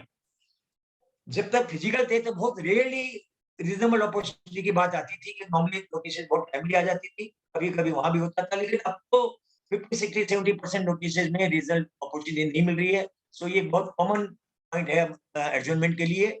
We were very busy in time bound work such as functioning of return in due date, time bounding assessment, completion of audit within due date etcetera. ये सारे common point पहले भी आते थे, आज भी आते हैं एडजर्नमेंट लेने के लिए। So now friends, in faceless assessment proceedings, art of drafting is required in reply to notice under section 148A, 142 subsection 1 so called notice. We should be very careful in drafting reply of these notices and should keep certain points in our mind while drafting letters and submissions in reply to these notices. मैं one by one कुछ points और कुछ points आप लोग के सामने रखूंगा। जैसे कि द फर्स्ट है कि we should read every notice very minutely and carefully. हाँ जी, अब फेसलेस में आपको हर नोटिस को बहुत ही केयरफुली और माइन्यूटली पढ़िएगा। पहले नहीं था कि ऑफिसर के से जाके पूछ लेते कि सर ये क्या है, या ऑफिसर बोल देता था कि अरे आपने ये जवाब कभी तक नहीं दिया है। तो अपने we should make this habit कि every notice you should read very carefully and very mindfully. For instance, एक example दे रहा हूँ आपको कि if notice contain query like this, suppose एक query है notice में कि submit explanation with evidence for creditworthiness, identity and genuineness of loan creditors in respect of borrowed loan during the year in light of section 68 of the ITA. इससे की query जाती है, it is not imaginary. And I found that some tax consultant or the tax practitioner simply furnish the loan confirmation in reply to this query because they have not read the query in detail. उन्होंने देख लिया कि चलो ठीक है section 68 मांग रहा है, उन्होंने confirmation लगा दिया, but that furnishing of confirmation is not sufficient. यहाँ जब उन्होंने credit worthiness, identity और genuineness मांगी है and with evidence, then we should furnish a detailed explanation, जो कि हम लोग normally अपील में जो explanation देते हैं वो सारा detailed explanation यहाँ देना पड़ेगा, and along with the evidences. Evidences में आपको source, second source वगैरह में जाके सारी evidence आपको देनी पड़ेगी। अगर ये नोटिस आप ठीक से नहीं पढ़े तो उसका रिप्लाई आपका कभी भी प्रॉपर नहीं होगा। तो इसलिए ये एग्जाम्पल की बात है, every notice we should read very minutely and very properly. और नोटिस में जितने भी पॉइंट्स हैं, जितने भी इश्यूज हैं, जितने भी क्वेरीज हैं, क्योंकि क्वेरीज के साथ साथ कुछ कमेंट्स होते हैं, रिमार्क्स होते हैं, उन्हें मैं पॉइंट कह रहा हूँ, हर पॉइंट को हमें बहुत ही केयरफुली पढ़ना चाहिए और हर पॉइंट का हमें बहुत ही केयरफुली रिप्लाई देना चाहिए। कोई ऐसी क्वेरी नहीं है, कोई ऐसा इश्यू नहीं है या कोई ऐसा पॉइंट नहीं है जिसे हमें रिप्लाई देने से छोड़ना चाहिए। हम हर छोटी छोटी बात का अगर नोटिस लिखी हुई है तो हमें उसकी रिप्लाई देनी चाहिए, क्योंकि फिर सेकेंड अपॉर्चुनिटी ज्यादा नहीं मिलती है। We should give every reply in exact format given in the notice. Notice में एक पर्टिकुलर फॉर्मेट रहता है बहुत से डिटेल्स के लिए, जैसे लोन्स के लिए एटसेट्रा, शेयर के लिए, इंटरेस्ट के लिए, वो फॉर्मेट बना के भेजते हैं, परचेज के लिए। तो फॉर्मेट को मैंने देखा कि बहुत लोग इस फॉर्मेट के हिसाब से रिप्लाई नहीं देते हैं, इनकम्प्लीट रिप्लाई देते हैं। हमें चेष्टा ये करनी चाहिए कि we should furnish reply as per the format, and because of any reason if you are unable to reply as per the format, मान लीजिए फॉर्मेट में कुछ ऐसी चीज मांग लिया जो आपके लिए संभव नहीं है, तो आप कम से कम you mention in your submission that because of this reason it is not possible to reply as per the format. Otherwise आप फॉर्मेट को फॉलो कीजिए, and we should furnish evidence in respect of our reply if asked for or needed. In submitting evidence, we should not be conservative. जैसे कि मान लीजिए query में मांग लिया कि लोन क्रेडिटर की आइडेंटिटी प्रूव कीजिए। अब बहुत से लोग क्या है, सिंपली ये लिख देते हैं कि he is assessed to income tax holding 10, so identity is automatically proved. But I think faceless में खाली इतना लिखना सफिशिएंट नहीं होगा। अगर आइडेंटिटी मांग रहा है तो you furnish as much as information, as much as evidence, as much as details you can furnish. For example identity अगर मांग रहा है तो आप ट्रेड लाइसेंस इफ रिक्वायर्ड, मान लीजिए कंपनी है, फर्म है, तो आप ट्रेड लाइसेंस दीजिए। आधार कार्ड दीजिए, इंडिविजुअल है तो, कंपनी है तो इनकॉर्पोरेशन सर्टिफिकेट दीजिए, ऑब्वियसली पैन नंबर तो ही, बैंक स्टेटमेंट दीजिए एज एन आइडेंटिटी, और भी कोई तरह का लाइसेंस अगर होल्ड कर रहा हो, जैसे मान लीजिए टेक्सटाइल लाइसेंस है, माइनिंग लाइसेंस है, तो एज एन आइडेंटिटी आप ये सब फर्निश कीजिए, क्योंकि इससे आइडेंटिटी पूरी प्रूव होती है। खाली पेन नंबर का लिखना is not sufficient for identity. और ये कहने का मेरा मतलब है this is example for identity, लेकिन और कोई भी चीज वो मांग रहे हैं और जहां आपको एविडेंस देना है तो आप सारी जितनी एविडेंस आप दे सकते हैं आप देने की चेष्टा कीजिए। मेरा यहाँ ये कहने का मतलब है। Sometimes such lengthy details are asked. इतनी lengthy details वो मांगते हैं कि जो हमारे लिए देना बहुत ही असंभव सा हो जाता है, कठिन हो जाता है। और आप देखिए फेसलेस में जितनी नोटिसेज आई है, बहुत सी नोटिसेज में ऐसी डिटेल मांग ली है कि जो देना डिफिकल्टी नहीं, असंभव सा है। कुछ एग्जाम्पल मैं आपके सामने लाइव पेश करता हूँ कि जो मैंने या मेरे फ्रेंड्स ने या मेरे कोलिग्स ने फेस किए हैं फेसलेस की असेसमेंट की नोटिस से, और उनका जवाब देना बहुत मुश्किल हो गया। और फिर कैसे जवाब दिया गया, वो रिप्लाईज, वो ड्राफ्टिंग की मैं आप लोग को बताऊंगा। जैसे इन one of the SSC was asked to furnish details with evidence of all expenses, not particular some expenses, and the turnover of the SSC was around 300 to 400 crores.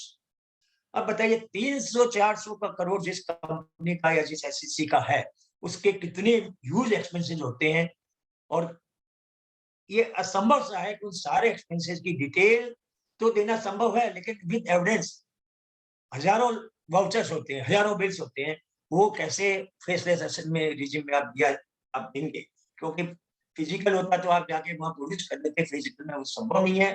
तो इस तरह की क्वेरी का कैसे जवाब दिया जाता है तो मैं आपको बताना चाहूंगा।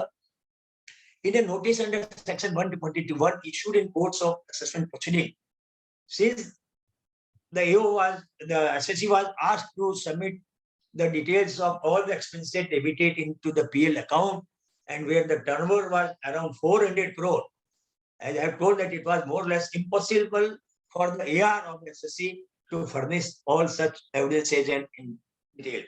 So the AR filed normal submission stating that it is not possible to furnish such huge details and as regard the major, and so he requested the assessing officer that he should ask him to furnish only the major expenses of his choice, because bonus expenses cannot be filed. But the assessment unit in the second and the third notice again and again asked to furnish the details of all the expenses. So from this, it could be assumed that they are in the mood of disallowing huge expenses. That is why they are repeatedly asked. और अगर discount होता तो करोड़ों रुपया में वो discount हो जाता. Then the AR of the SSC contacted me and apprised me of the situation. I went through the notices. I also found that yes, addition can be made. For want of evidence, the AO can write that the bills and voucher were asked for, but the SSC failed to submit, so the addition is being made. तो इसमें तो बहुत बड़ी demand खड़ी हो जाती. Then I suggested the AR that you write in the notice like this. I am simply clarifying it, that what was written in the submission. Then I told him that you write that we are also submitting the details of some major expenses along with bills and vouchers for testing. Our case is being scrutinized since last 3 years regularly, and no addition was made in respect of such expenses. From the notices issued related to past assessment year, we were asked to submit details of major expenses only and evidence for some of such expenses. हमें कभी भी सारे expenses की detail नहीं मांगी गई है. हमेशा पुराने सालों में भी सिर्फ मेजर एक्सपेंसेस की ही डिटेल मांगी गई है, और उसके लिए हमने वो डिटेल और नोटिसेस भी एनक्लोज कर दी अपने सबमिशन के साथ में कि देखिए नोटिसेस में इन्होंने मेजर एक्सपेंसेस की डिटेल मांगी है, और हमने अपने असेसमेंट ऑर्डर भी सबमिट कर दिए जिसमें उसको लेके कोई भी तरह का एडिशन नहीं था. हमने एसएससी एआर को ये भी कहा कि आप ये भी लिखो कि 99% of the expenses have been made by account banking channel और cheques. Hardly 1% have been paid by cash, और वो 1% भी इतने बड़े टर्नओवर के लिए सिर्फ पेटी कैश एक्सपेंसेस ही होते हैं. ये सारी, और हमने जितने भी डिटेल्स दिए एक्सपेंसेस की, वो सारी डिटेल चूंकि we are furnishes the cash book, ledger and bank statement, आप उसको हमारे लेजर की जो डिटेल्स है, जो एंट्रीज है, जो ट्रांजेक्शन को आप उनसे बैंक स्टेटमेंट से टैली कर लीजिए. आपको वहाँ पेमेंट दिख जाएगा कि हमने वो पेमेंट किए हैं, इन एक्सपेंसेस के ही हैं, वो आपको वहाँ पता पड़ जाएगा. और हमने जो मेजर एक्सपेंसेस की डिटेल दी है टेस्ट के लिए, उसको आप चाहो तो वेरीफाई कर लो. You can issue 133(6) notice in respect of those expenses, purchases, expenses. आप उनको पार्टियों को आराम से नोटिस भेजिए, और अगर आपको रिप्लाई मिलेगी. इसके बाद भी अगर आप सेटिस्फाइड नहीं होते हो तो आप हमसे बोलिए, तब फिर हम फर्दर डिटेल्स देंगे. और इसके अलावा अगर लॉ में कहीं भी प्रोविजन है इन द फेसलेस, तो you depute one officer eight Calcutta, so we can produce our account physically along with all this and voucher, which will readily produce before him. He can go through each and every voucher. We are sure कि कोई भी voucher में आपको, कोई भी bill में आपको कोई भी तरह की प्रॉब्लम नहीं मिलेगी. Even then, if you don't agree, neither you will depute any officer, nor you will go through our circumstantial evidences, and if you make any addition, it will be high pitch assessment. And the Prime Minister, when announced the charter for the officer, one of the point was that no high pitch assessment should be made, and circumstantial evidences are also good evidence. इस तरह के बहुत सी चीजें जब हमने लिख के submission दिया, friends, no addition was made in respect of the expense. जबकि एओ ने बार-बार शो का नोटिस वगैरह में बार-बार वो सारे एक्सपेंसेस की डिटेल मांग रहा था, लेकिन बाद में असेसमेंट यूनिट ने कोई भी एडिशन नहीं किया, और विदाउट एडिशन ये ऑर्डर हमारे हाथ में आ गया. तो देखिए, इससे मैं और भी कई एग्जांपल दे रहा हूं जिससे क्लियर हो जाएगा कि फेस टेस्ट में बहुत ही डिटेल में कई बार सबमिशन बनाने पड़ते हैं, अदरवाइज ये असेसिंग ऑफिसर समझते नहीं है. One of our case was selected for scrutiny assessment.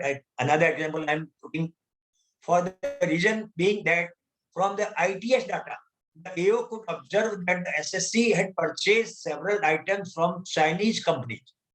However, in purchase column of income tax return, the SSC had not declared any purchase during the year.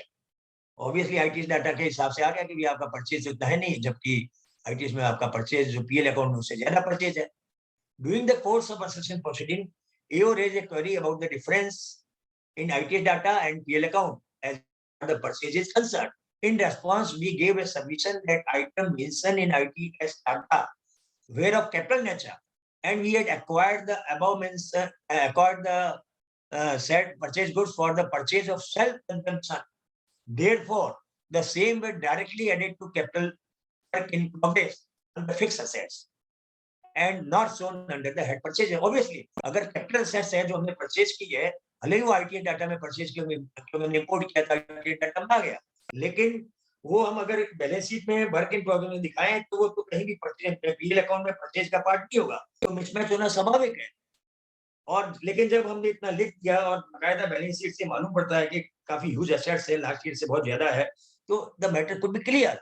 But और हमने सारे investor की copy work in progress in balance sheet, laser of work in progress along with CA certificate, even हमने CA का certificate भी दे दिया कि जो परचेज हुई थी वो कैपिटलाइज हो गई है, वर्क इन प्रोग्रेस में है, इसलिए वो परचेज की जरूरत नहीं हो रही है। But still the AO was not satisfied and issued a so-called notice for making addition of 70 crore। अब बताइए, जब सीए का भी सर्टिफिकेट साथ में लग गया, इतनी सब डिटेल्स हमने दे दी है, लेजर दे दी है, जिससे क्लियर हो रहा है, even he was not satisfied. अब ऐसे ऑफिसर को, ऐसी एसएससी यूनिट को आप कैसे सर्टिफाई करोगे? आप आमने सामने तो नहीं बैठे हो कि आप सर्टिफाई कर दो, अब आपको लिख के सर्टिफाई करना है। और प्राइमरी जो सबमिशन था, it was a perfect submission. तो even then जब शो का नोटिस आ गया तो मनसा समझ में आ गया कि वो wants to make addition. In response to the show cause notice, we had to file a big written submission as we were required to reconcile each and every item from the ledgers and sub-ledgers of work in progress.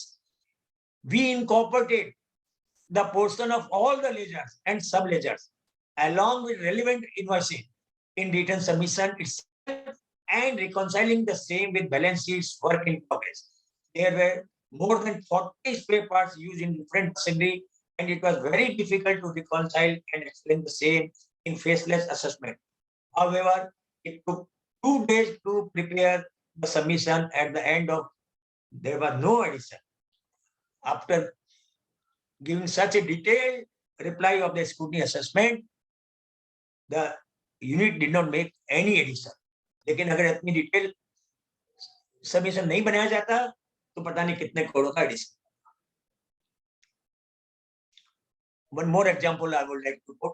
One of my clients' case was reopened under section 148 for the reason being he had received an accommodated entry of rupees 60 lakh from a shell company managed and controlled by a entry operator of Calcutta.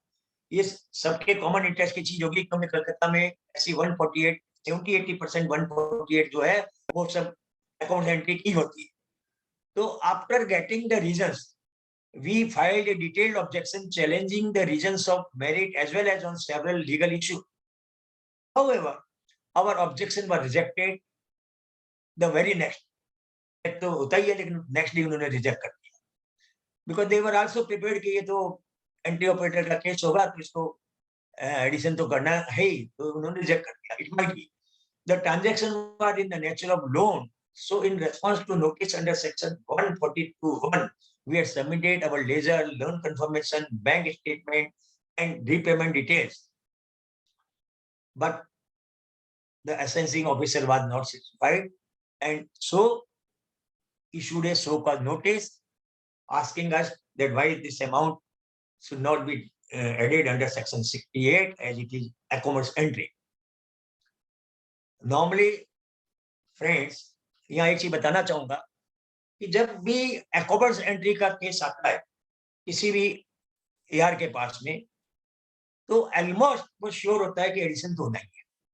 Particularly face less regime में तो बहुत ही कुछ हो गया कि भाई अब तो ये है नहीं कि जो सामने जाकर कुछ कन्विंस करेंगे। ऐसे केसेस में they are various ways of making the AO convince. You are well aware. I want to highlight it. So ऐसे केस में लेकिन फेसलेस में तो और कोई अपॉर्चुनिटी नहीं है, तो अब तो एडिशन होना है। पर मेरा यही कहना है कि don't be get disheartened even in case of account entry cases in faceless, don't be get disheartened, don't be get tired कि भैया ये तो एडिशन होना ही है। हमें हर केस को एक नया केस समझ के ट्राई करनी चाहिए, कारण कि वी डोंट नो कि पूरे इंडिया में कौन सा असेसिंग ऑफिसर हमारा केस करेगा। अगर मान लीजिए राजस्थान के किसी जगह का केस है और कलकत्ते का असेसिंग ऑफिसर कर रहा है और कोई एक्वारेंटी टाइप का कोई मैटर है, तो the Calcutta assessing officer knows everything, even वो तो एंट्री ऑपरेटर को पर्सनली भी जानते हैं और वैसे केस को वो कभी नहीं छोड़ेंगे और एडिशन कर देंगे। लेकिन कलकत्ते का केस है और मान लीजिए गोवा में असेसमेंट हो रहा है या और कोई ऐसी जगह में असेसमेंट हो रहा है, तो assessing officer is not aware of all such transactions. इतनी डेप्थ की उन्हें जानकारी नहीं है। यहाँ तो अगर रीजन में नाम लिखा हुआ है असेसिंग एंटी ऑपरेटर का, तो असेसिंग ऑफिसर समझ जाता है कि अच्छा ये है। कंपनी से एड्रेस से यहाँ के ऑफिसर समझ जाते हैं कि इस एड्रेस की कंपनी है, तो जरूर ये अकाउंट ट्रांजेक्शन होंगे। I think those who are from Calcutta in the gathering must be understanding all this thing.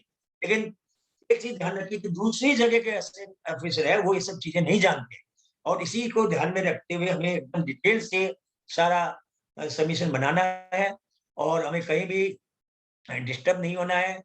और फेसलेस असेसमेंट, क्योंकि हमें असेसिंग ऑफिसर के बारे में नहीं जानने से ये फायदा मिल जाता है, और हमें जितने डॉक्यूमेंट्स भी इसमें देने हैं वो देने चाहिए। Furnish all the documents which we can furnish in support of our case that the transactions are not in accommodation nature. सारे केस लॉज हमें देने चाहिए, और अकोमोडेशन के नेचर के लिए आप जैसा कि फिजिकल में जिस तरह से सबमिशन बनाते आए हैं उससे भी और डिटेल सबमिशंस आप यहाँ पर बनाइए। और हो सकता है कि इतने डिटेल सबमिशन बनाने के बाद में तो ये है, क्योंकि उसको अकोमोडेशन की आइडिया नहीं है, आप लिख सकते हैं कि भाई आपने एलिगेशन लगाया कि the company is having transaction in account nature. Accommodation means cash is received और paid, then only it is a accommodation entry, otherwise accommodation entry नहीं होती है। और जब अकोमोडेशन एंट्री के लिए अगर कैश दिया और लिया का आपको कोई आपके पास में कोई एविडेंस ही नहीं है, then how our transaction can be accommodation nature. हो सकता है कि आपका असेसिंग ऑफिसर भी इसको समझे कि हाँ, जब इसमें कोई कैश और उसका कोई ट्रांजैक्शन नहीं है तो ये अकोमोडेशन कैसे हुआ, खाली लिखने से अकोमोडेशन नहीं हो गया। And friend, in that case ये सारा सब लिखने के डिटेल में लिखने के बाद में no addition was made by the assessing. Otherwise out of 10 case आप देखिए 9 केस में ऐसे एडिशंस होते हैं। मेरा ये कहना है कि डोंट गेट सर्टेन, अगर अकोमोडेशन एंट्री का भी ट्रांजैक्शन है तो आप उसको पूरी डिटेल्स में, जितनी डिटेल में उसका आप एक्सप्लेन कर सकते हैं with all the case laws and facts, आप उसको डिटेल में जाइए। और हो सकता है कि 10 में 3 केस, 4 केस, 5 केस फेसलेस में आपने निकल जाए, और हो सकता है नहीं, मेरे भी काफी केस निकले, इसीलिए मैं कह रहा हूँ कि निकलने की संभावना बहुत है। एक आपको एग्जाम्पल दे रहा हूँ, बैंक में कैश डिपॉजिट जो होती है उसको बहुत सी हो रही है, नोटबंदी के बाद में भी ये सब ट्रांजैक्शन रेगुलर बहुत हो रहे हैं। तो one of my client was a bidi manufacturer, his turnover was rupees 20 crore, out of which credit sales made to distributor was rupees 5 crore and cash sales made to small BD shopkeepers or the pan wala shopkeepers was 15 crore. बीड़ी बनाता था छोटे छोटे पान वालों को और बीड़ी बेचने वालों को बेचता था, और 15 करोड़ की कैश सेल जो होती थी वो कैश, वो ऑब्वियसली बैंक में रुपया जमा करता था, डेली उसकी कैश डिपॉजिट होती थी, और उसका केस पड़ गया स्कूटनी में, फेसलेस में 142(1) की नोटिस आई, और उसमें असेसिंग यूनिट ने कहा कि जो कैश डिपॉजिट है 15 करोड़ की, इसको आप एक्सप्लेन कीजिए विद एविडेंस। हमने ये कहा कि भाई इसमें एविडेंस देना संभव नहीं है, क्योंकि हजारों कैश मेमो हो जाएंगे, तो हम इसकी एविडेंस आपको कैश मेमो कैसे एनक्लोज करेंगे, हजारों कैश मेमो हो जाएंगे। हाँ, हमने ये कहा कि भाई हमारी 5 करोड़ की जो ये क्रेडिट सेल्स है, ये 100% हमारे चेक से पेमेंट है, और जो परचेज है उसके उसी को हमने सेल किया है। तो जो नॉर्मल हमने सबमिशन दिया जाता है वैसा नॉर्मल सबमिशन जब दिया, लेकिन असेसिंग ऑफिसर ने उसके बाद में 2 बार फिर वही एविडेंस मांगा कि आप एविडेंस दीजिए, और बाद में उसने सोक्रोज भी दे दिया, और समझ में आ गया कि वो तो 15 करोड़ का वही एडिशन कर देगा और ये क्लाइंट तो घबरा जाएगा, बड़ी तकलीफ में पड़ जाएगा। तब अल्टीमेटली हमें एक बहुत डिटेल्ड सबमिशन बनाना। उस सबमिशन में हमने लिखा कि sir, every purchase has a corresponding sales and we have submitted the details with evidence of purchase which you can verify from the bank statements and the books of accounts already submitted with you in the previous hearings. We also submitted details of date कि ये माल निकला है, इतना माल बिका है, वो evidence भी हमने दे दी. We also submitted some cash memos for test check verification and asked the assessment unit to verify it from the books of accounts submitted to him earlier. We also stated, sir, do you not purchase grades and grocery goods from the grocery shopkeepers? I wrote in the submission, sir, you must be buying. Do you get the cash memo from your grocery shop? Or if the notice is issued to your grocery shop, can he give the evidence when he's not even issuing you the cash memos? Can he give the evidence that he has sold goods to you? Then how this bidding manufacturer can give evidence when he's selling the bidi to the small shopkeepers, like your grocery shopkeeper? Sir, be practical. We also ask him that the same thing, that we are ready to produce our all the cash memo if you make arrangement for the verification. हम कुछ भी produce कर देंगे, सारे cash memo produce कर देंगे. आप यहाँ पर कोई भी तरह का verification के लिए कोई भी कर लीजिए. If the faceless law provides you, and again same, if you don't do and if you make the addition, it will high assessment. Same thing I repeated in this submission also. I also added one more thing, that please discuss with your superior officers and take your advice. And I'm sure that if you take their advice, they will not advise you to make addition when so much details have already been submitted. And fortunately, no addition was made when the final assessment order was received. तो detail submission से ये benefit होता है, otherwise हो सकता है कि वो कुछ एडिशन कर देता है और कोई नहीं तो जीपी का ही एडिशन कर देता है. Recently in one more case एक चैरिटेबल ट्रस्ट का केस रीओपन हुआ और उसमें रीजन था set of surprisingly charitable trust is not a business entity, so set of profit loss का रीजन ही गलत था. ऐसे हुआ बर्नोज, और the CA or the tax consultant who are dealing this case, he also made a submission, but his submission also contained about the profit loss only. यहाँ profit loss जो है वो नहीं होती है. When the SSC came to me for my view, हमने उसमें एक लाइन 4 लाइन और ऐड कर दी कि ये जो भी last year का जो loss है, it is not a loss table tax, and if the expenses is more than the receipt, that can be carried forward to next year and can be adjusted against the next year's donation. So it is nothing like loss, but and it is allowed in the act. So ये हमारे extra expenses of the previous year है, excess. The assessment unit understood and did not make any addition. तो drafting का ये फर्क पड़ता है जी, कहाँ प्रॉफिट लॉस की बात चल रही थी, कहाँ चीज दूसरी थी.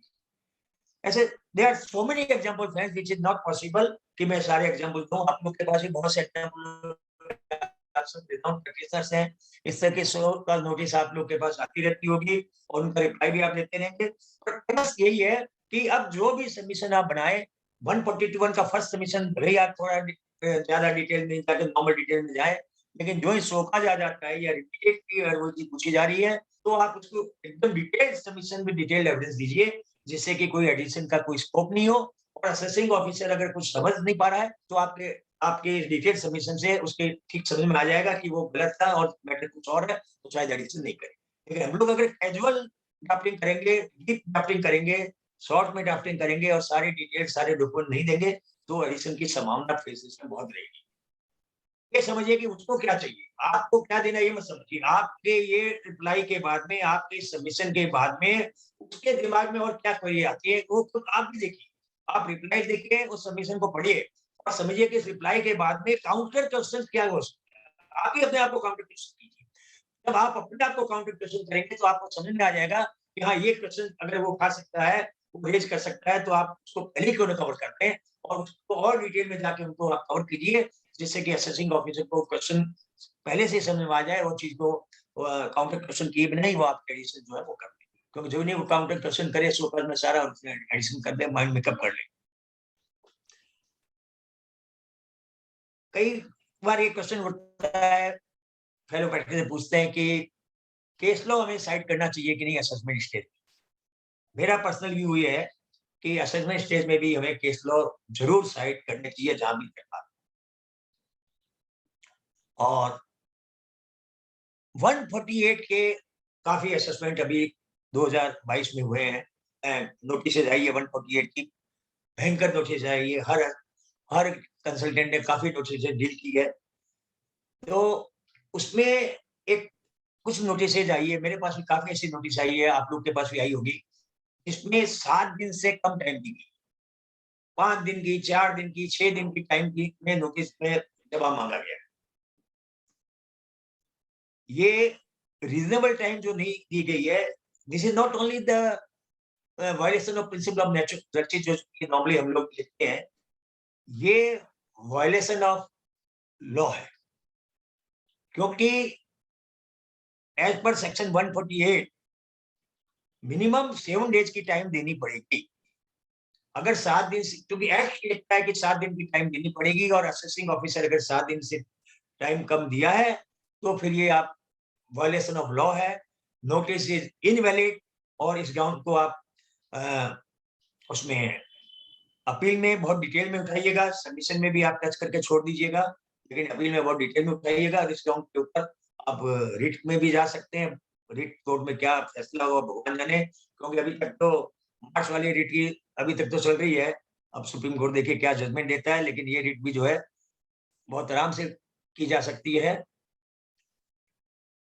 कई बार एकोमोडेस एंट्री के लिए जो भी लोन या शेयर कैपिटल के अमाउंट होते हैं उसको असेसिंग ऑफिसर लिख देते हैं कि this is accommodation in nature.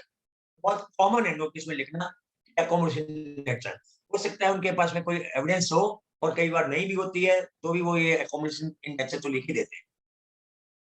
We should request the assessing officer to let us know how could he come to conclusion that the said company is having and is providing a accommodation transaction, और हाँ वो ये भी लिख देते हैं कि it is a cell company which has provided accommodation transaction।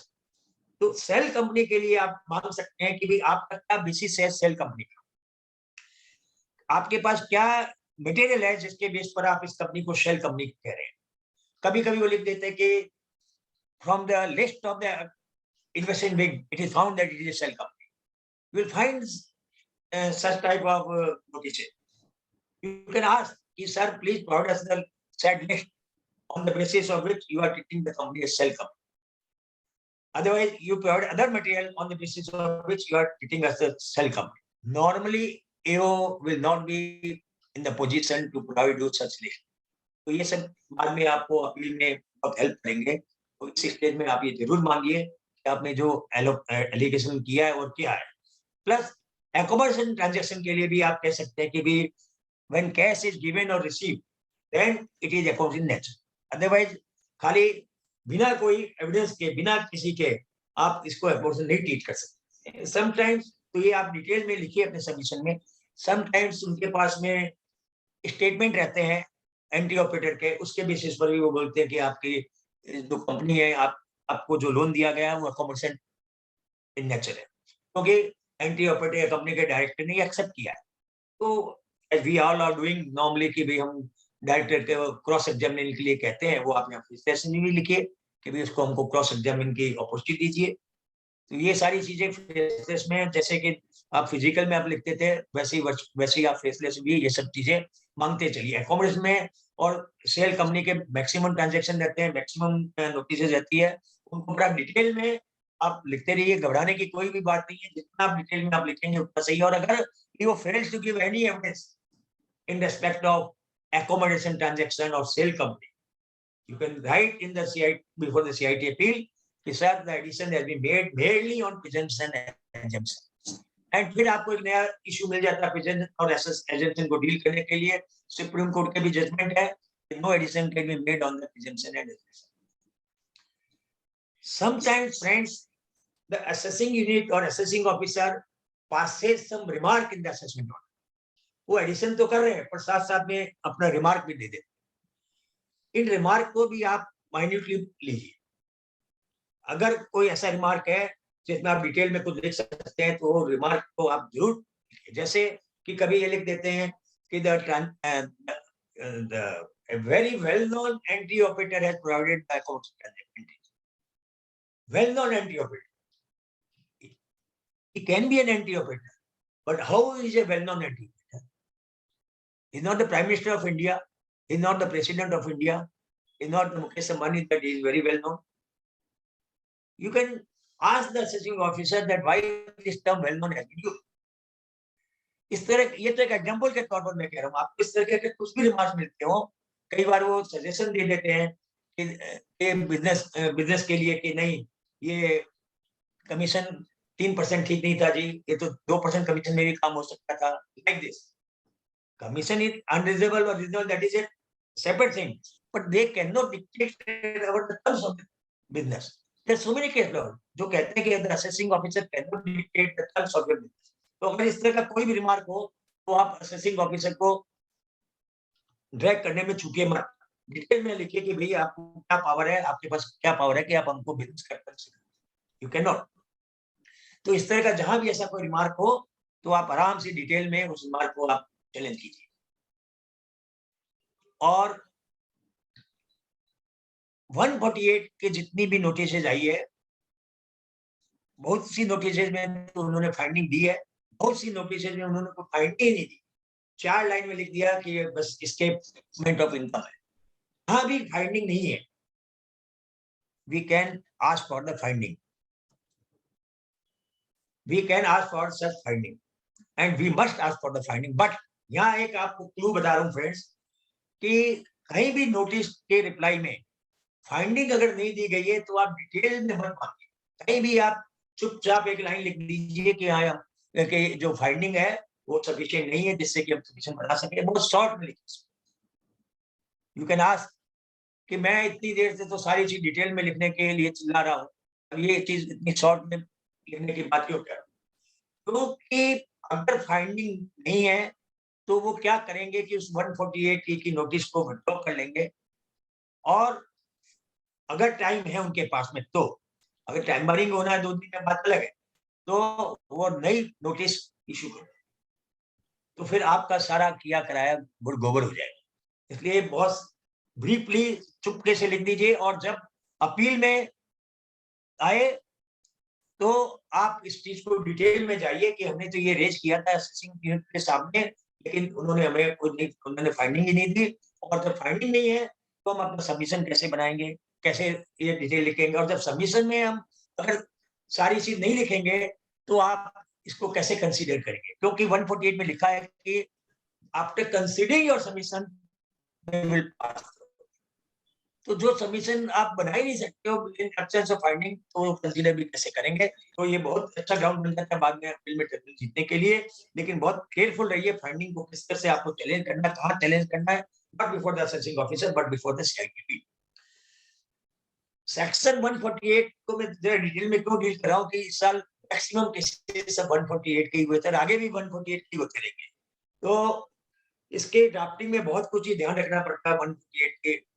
एक इंपॉर्टेंट पॉइंट मैं बता रहा हूं इसमें कि if you go through section 148A, you will find the word required, कि बहुत ही इंपॉर्टेंट वर्ड है मेरे पर्सनल व्यू के हिसाब से। क्योंकि देखिए मैं ये सेक्शन की 2 लाइन पढ़ रहा हूं। The assessing of section 148A, the assessing officer shall before issuing any notice under section 148, क्योंकि 148A के बाद में 148 की नोटिस आती है, यू ऑल आर अवेयर। तो यहाँ लिखता है कि 148 की नोटिस इशू करने के पहले the assessing officer notice issue करेगा, conduct any inquiry shall conduct any inquiry if required with the prior approval. तो फ्रेंड्स ये जो if required वर्ड है, इसमें मेरे कुछ डिफरेंट व्यू है. I have some different views as regard if required is concerned. क्योंकि मेरे ख्याल से if required doesn't mean that the inquiry is optional. मतलब if required का मतलब ये नहीं कि वो चाहे तो इंक्वायरी करे, चाहे तो नहीं करे. इच्छा होगी तो सेक्शन 68 के मैटर में लोन में शेयर कैपिटल में आप इंक्वायरी करेगा, नहीं तो नहीं करेगा. My view is that where it is necessary to make inquiry, wherever required, he must make the inquiry. In this connection, I had certain talk with certain senior officers of the department, some past, some present, and most of them unofficially, because officially they cannot, but unofficially they agreed. Am I audible? Am I audible? Yes, sir. Yes, sir. I thought कि okay, I'm continuing. So, friends. So if so some of the officers unofficially were of the similar view. They agree with my view that yes, wherever inquiry is required, our officers should make inquiry. But this year, in 60-70% of the cases, they could not make any inquiry because they themselves have had very little time. So appeal में एक बहुत बड़ा ground बन सकता है अगर CIT appellate authority या tribunal भी मेरे इस व्यू से सहमत हो कि बिना इंक्वायरी किए अगर उन्होंने केस कर दिया है 148 में रीओपनिंग कर दी है तो वो वैलिड नहीं है. क्योंकि 148 के पहले 148 के कल आने का एक ये भी मकसद था कि अननेसेसरी रीओपनिंग हो जाती थी. तो अननेसेसरी रीओपनिंग के लिए एक अपॉर्चुनिटी दिया SSC को अपना केस पुटअप करने के लिए, और ये भी हर तरह से अपने फैक्ट्स एंड फिगर्स उसके सामने आते हैं. तो अगर आप इंक्वायरी नहीं करोगे तो कैसे होगा? मान लीजिए सेक्शन 68 की लोन का मैटर है, आपने कंफर्मेशन फाइल कर दी है. अब वो शेल कंपनी है कि क्या कंपनी है या क्रेडिट वर्दीनेस है कि नहीं है, अगर एओ क्रेडिटर को नोटिस देता है अंडर सेक्शन 133(6) और क्रेडिटर सारी रिप्लाई दे देता है, तो फिर AO must be certified that this case should not be reopened under section 148. But in absence of any such notice, any such inquiry being made by the AO, AO तो उसको add कर देगा, उसको reopen कर देगा 148 में. तो फिर 148 का पर्पस ही कहाँ हुआ? What is the purpose of 148? Only कि वो आपको फैक्स देगी और आपने fax reply they the. Is it only purpose? I think आज मान लीजिए मिसमैच हो रहा है 26 AS में TDS का. TDS 50,000 का TDS दिखा रहा है, 26 AS में आपकी बुक्स में मान लीजिए 80,000 का TDS है. ऑब्वियसली एओ को कोई इंक्वायरी की दरकार नहीं है, मिसमैच है, अपने आप में इंक्वायरी है और वो एक मैंने 148 में ओपन कर सकता है. लेकिन जहाँ लोन वगैरह के ट्रांजैक्शन है, कमीशन के ट्रांजैक्शन है, खर्चे के हैं, obviously unless inquiry is made, you cannot come to the conclusion whether it is a fit case for reopening or not. तो मेरे ख्याल से ये if required वर्ड जो है बहुत इंपॉर्टेंट है, और इसके हिसाब से अगर इसको अपील में बहुत अच्छी तरह से चैलेंज किया जाए तो हो सकता है कि CIT अपील माने, अदरवाइज ट्रिब्यूनल में एक बहुत अच्छा केस बन सकता है. बाकी टाइम विल टेल कि वेदर आई एम राइट और रॉन्ग, पर मेरा तो फर्म व्यू है कि इफ रिक्वायर्ड वर्ड की बहुत बड़ी इंपॉर्टेंस है और अपील जो है वो करनी चाहिए इफ रिक्वायर्ड वर्ड के हिसाब से. अगर जो लिख ही देते कि एओ मे और may not, AO may make inquiry, उनको दरकार क्या थी ये इफ रिक्वायर्ड वर्ड यूज करने की?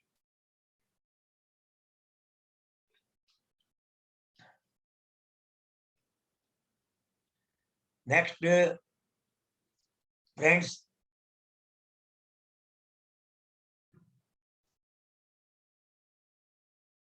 असेसमेंट में मेरे ख्याल से मैंने जितने पॉइंट्स थे क्लियर कर दिए हैं, लेकिन अपील में भी कुछ चीजें हैं जहां ड्राफ्टिंग का ध्यान रखना चाहिए.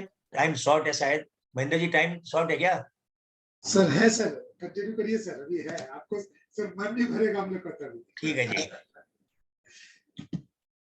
As regard appeal submission is concern, जब हम अपील सबमिशन की ड्राफ्टिंग के लिए बैठते हैं तो सबसे पहला काम है, जैसा कि असेसमेंट टाइम में नोटिस को हमें केयरफुली पढ़ना चाहिए, वैसे असेसमेंट ऑर्डर को हमें बहुत केयरफुली पढ़ना चाहिए, और एक बार नहीं, अगर बड़ा ऑर्डर हो तो 2-3 बार पढ़ना चाहिए, क्योंकि ऑर्डर में कहाँ क्या लिखा रहेगा, कौन सा वर्ड कैसा यूज रहेगा, वो जब तक हम 2 बार नहीं पढ़ेंगे तो समझ में नहीं आएगी। तो बहुत माइन्यूटली हमें पढ़ना चाहिए। एंड ड्राफ्ट शुरू करने के पहले असेसमेंट ऑर्डर से हमें सब पॉइंट्स नोट करने चाहिए।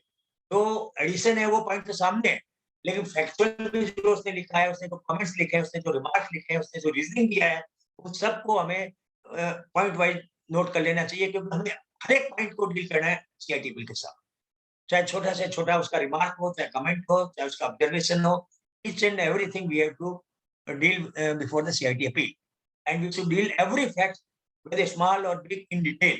बड़ा डिटेल सबमिशन CIT बिल के सामने जाता है, and we should furnish evidence in support of our submissions, whether filed before AO or even new evidence. अगर एओ के सामने हम कोई डिटेल नहीं भी सबमिट कर सके, कोई एविडेंस, तो हमें सीआईटी अपील के सामने इसे सबमिट करना चाहिए, although it will be new evidence, लेकिन इसके साथ में हमें रूल 2046 ए में एप्लीकेशन करना नहीं भूलना चाहिए for admission of medicine evidence.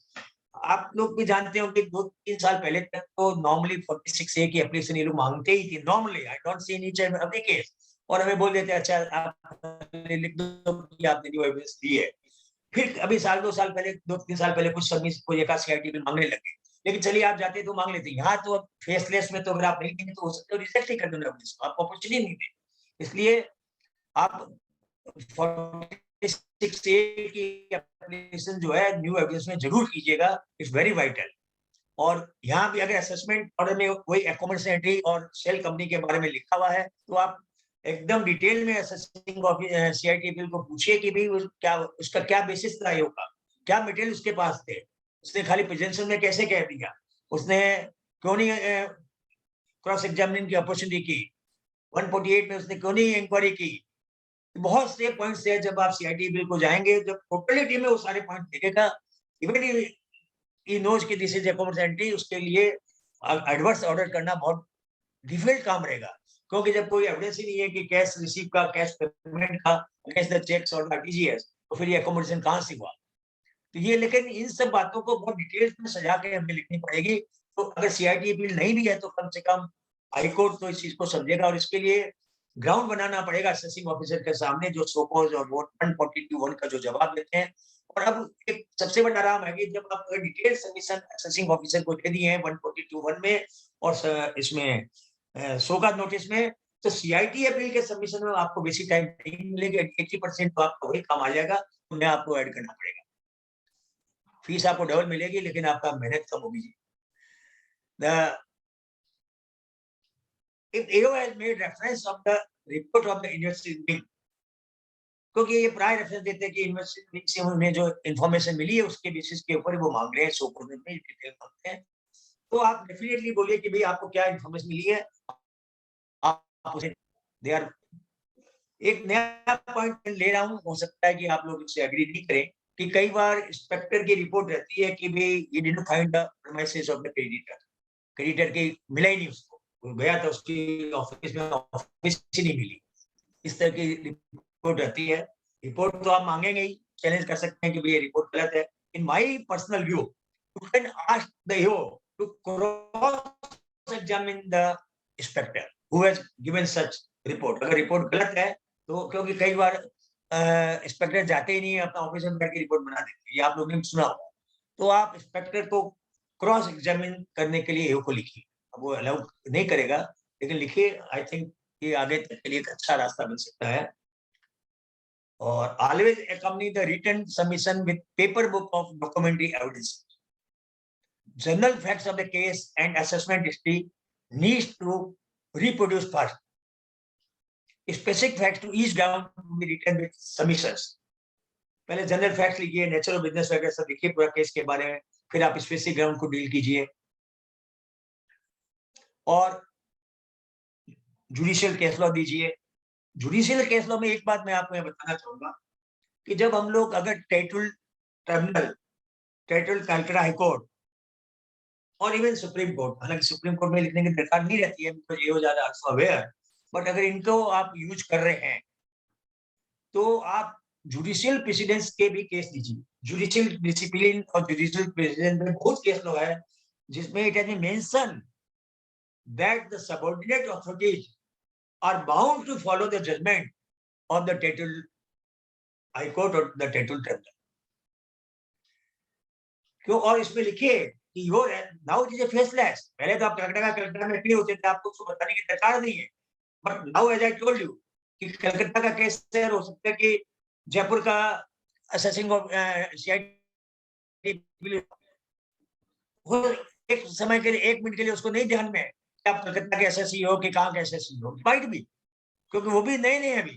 तो आप लिखिए सबमिशन में कि the SSC belongs to Calcutta and जो कोर्ट केस हमने सबमिट किए हैं वो कलकत्ता ट्रिब्यूनल के हैं और कलकत्ता हाईकोर्ट के हैं, इसलिए ये कलकत्ता के ऑफिसर पर ये लागू होते हैं। ये आप लिख सकते हैं उसको याद दिलाने के लिए। तो फ्रेंड्स, कुछ कॉमन पॉइंट्स हैं जो कि हर समय ध्यान रखने चाहिए।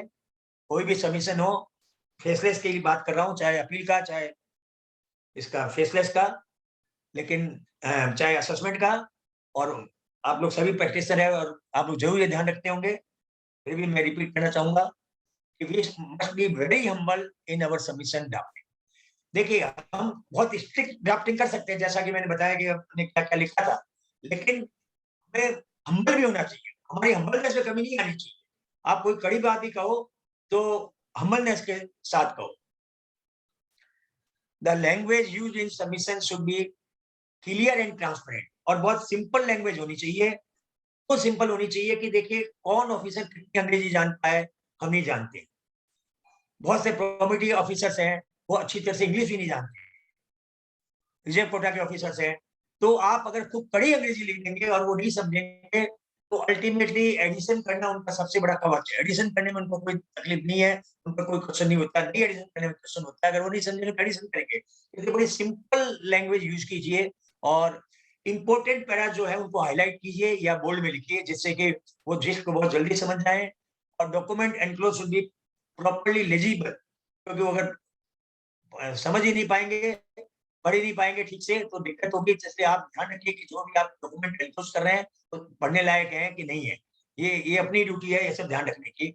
और स्पेलिंग और पंक्चुएशन का एरर नहीं हो, ड्राफ्टिंग में सेंटेंस की ड्राफ्टिंग में गलती नहीं हो, ये सब बहुत केयरफुली ध्यान रखिए, क्योंकि इसका बैड इंप्रेशन पड़ता है अगर स्पेलिंग की मिस्टेक्स है और पंक्चुएशन की मिस्टेक्स है। तब तो गूगल ही ठीक कर देता है आपको स्पेलिंग को, इसलिए खाली ध्यान रखने की चीज है। Submission should be drafted in detail, but not so lengthy that the taxman dislikes to read it properly.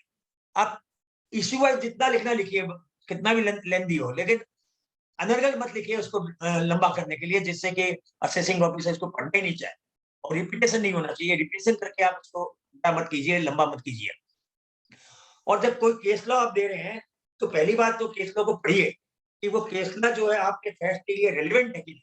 Appeal करते समय जरूर ध्यान रखिए, खाली आपने कहीं भी सीटीआर में, आईटीआर में या कहीं भी केस लॉ दे दिया और उसको उसकी बस वो आउटलाइन देख के आपने वहां लगा दिया, तो कई बार क्या होता है कि केस लॉ कुछ कह रहा है, आपका फैक्ट कुछ कह रहा है, आउटलाइन के ऊपर केस लॉ मत दीजिए। आप उसको पढ़िए और जो रिलेवेंट फैक्ट्स है उस केस का के जिस्ट वही दीजिए जो आपके फैक्ट से मेल खा रही है, खाली उतनी जिस्ट दीजिए, जिससे कि आपका सबमिशन मेन चीज भी आगे अननेसेसरी आपका सबमिशन जो मैं कर रहा हूं अननेसेसरी बड़ा नहीं होना चाहिए, अननेसेसरी बड़ा भी नहीं। आप चाहे 25 केस लॉ दीजिए, 50 पन्ना का सबमिशन दीजिए, तो जिस्ट है डीप में दीजिए। पूरा का पूरा केस लॉ अगर मत उतारिए, पूरा केस लॉ ही उतार देते हैं, is not a good practice. आज से बहुत साल पहले एक सीआईटी अपील होते थे, मिस्टर कालरा, एंड वो बहुत जल्दी एक्सपायर कर गए ड्यूरिंग मैंने सर्विस में। वो यहाँ से चंडीगढ़ ट्रांसफर हुए और साल के महीने में एक्सपायर कर गए। उनका बहुत नाम हुआ था, पर वो बहुत अच्छे ऑफिसर थे, लेकिन वो उस समय में 300-300 400-400 पन्ने के ऑर्डर देते थे। फर्स्ट सीआईटी बिलिंग कलकत्ता जो 300 पन्ना का सीआईटी बिल के ऑर्डर होते थे। लेकिन वो बड़ा ऑर्डर क्यों होता था? वो पूरा केस ही उठा देते, don't know what was the reason. और इसलिए ट्रिब्यूनल वाले भी उनसे खेप गए थे कि यार ये तो पढ़ना ही मुश्किल है, इतना बड़ा केस बेकार का दे देते हैं। And if required we can use strong words in our submission, जो मैंने भी कहा था, रिपीट कर रहा हूँ कि such as so-called notices like non-application of mind, bias, baseless, unjudicious, improper, lack of knowledge, harassment, इस तरह के बहुत से वर्ड है वो आप माने झिझकिए मत, उनको आप जरूर से दीजिए। और अब तो और भी घबराने की बात नहीं, अब तो फेसलेस है, आपका ससिंग ऑफिसर या शेड्यूल बनते ही नहीं आपको। पहले तो फिर भी वो एक दूसरे जानते थे तो हम लोग बहुत चीज लिखने में झिझकते थे, लेकिन अब झिझकने की कोई बात नहीं है। हाँ, लेकिन शालीनता से, हम्बलनेस से लिखिएगा। In faceless proceeding we have no personal relation, so there is no harm. लेकिन पहले हार्म होता था, और हर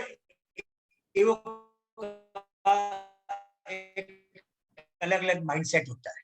पहले हम अपने ईओ का माइंडसेट जानते थे कि वो ईओ कैसा है, हम नहीं जानते थे तो अपने कलीग से पूछ के समझ जाते थे और कुछ से डील करते थे। लेकिन अब तो सारा राइटिंग में डील करता है, आपको पता ही नहीं हो कौन, उसका माइंडसेट ही आपको नहीं मालूम। कुछ ईओ ऐसे होते हैं कि जो खुद घबराते हैं, वो देखते हैं कि अरे इतना कड़ा सबमिशन आया, इतनी कड़ी कड़ी बात लिख दिया, इतना बड़ा सबमिशन दे दिया, इतने सब्जेक्ट को लिख दिया कि कोई यार कोई रसूख वाला लगता है, नहीं तो इतना बोल्डली कैसे लिख देगा, तो यार इसको इससे पंगा मत लो, इसका इससे मत करो। सब साइड बातें हैं, लेकिन मेरे कहने वाले माइंडसेट का भी बहुत बड़ा फर्क पड़ता है।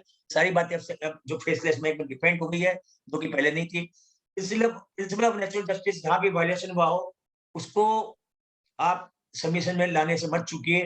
कोई भी चीज का प्रिंसिपल ऑफ नेचुरल जस्टिस का वायलेशन है, वो जरूर आप सबमिशन में लेके आइए, लेकिन इररिलेवेंट और बेकार की बात कभी भी सबमिशन में मत लिखिएगा। एक बहुत इंटरेस्टिंग बात बता रहा हूँ, उसके बाद मैं फिनिश करूंगा, टाइम अलॉटेड में ही है वैसे में।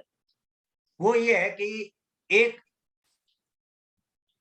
एआर मेरे पास में आए, एक सबमिशन ड्राफ्ट किया हुआ, और वो ऑलरेडी अपलोड कर चुके थे। अपलोड करने के बाद में वो सबमिशन उन्होंने मेरे को दिखाया। मेरी जिंदगी में मैंने ऐसा सबमिशन आज, और जिस असेसिंग ऑफिसर को मिला होगा वो तो डेफिनेटली सैकड़ों दूसरे ऑफिसर को अपना सबमिशन दिखाएगा, ऐसा सबमिशन। मैं उसका 5-7 लाइन जो सबमिशन की मैंने नोट करी थी, वो आप लोग के सामने रखना चाह रहा हूँ। Very interesting. और आप सोचिए ना, असेसिंग ऑफिसर को भी बेचारे ऐसे ऐसे सबमिशन मिलते हैं, और उसके बाद अगर मान लीजिए एक दूसरा केस आपका भी मिल रहा है, पहले उसने ये पढ़ लिया, तो उसका दिमाग कहाँ ठीक रहेगा? वो गर्मी तो आपके कैसे निकलेगी? उनकी भी साइकोलॉजी रीड कीजिए कि एडिशन क्यों कर देते हैं, इसके कई रीजन, दे आर हेल्पलेस। उनको भी ऐसे ऐसे सबमिशन हम लोग लिख के भेज देते हैं, हमारी बिरादरी के लोग खुद भी लिख लेते। देखिए ये सबमिशन मैं पढ़ रहा हूँ, तो मैंने कुछ उतारा था, बड़ा इंटरेस्टिंग है। Thus sir, we all are well aware, ये सबमिशन जो एआर ने मेरे को दिखाया था, जो उसने अपलोड कर चुका है ऑलरेडी, उसी का कुछ पार्ट जिसमें आपको पढ़ के सुना रहा हूँ। बहुत मजा आएगा आपको सुन के, और आक्रोश भी आएगा। Thus sir, we all are well aware that you do not know any fact, you do not know any fact, language देखिए, आपको कुछ पता ही नहीं, आप and are passing the assessment order, therefore I request, मतलब बिना फैक्ट जाने आप असेसमेंट ऑर्डर पास कर रहे हो, therefore I request you please share and mention the complete letter which is enclosed in assessment order to mind, so that, आगे आप सुनिएगा बड़ा ध्यान से, सो दैट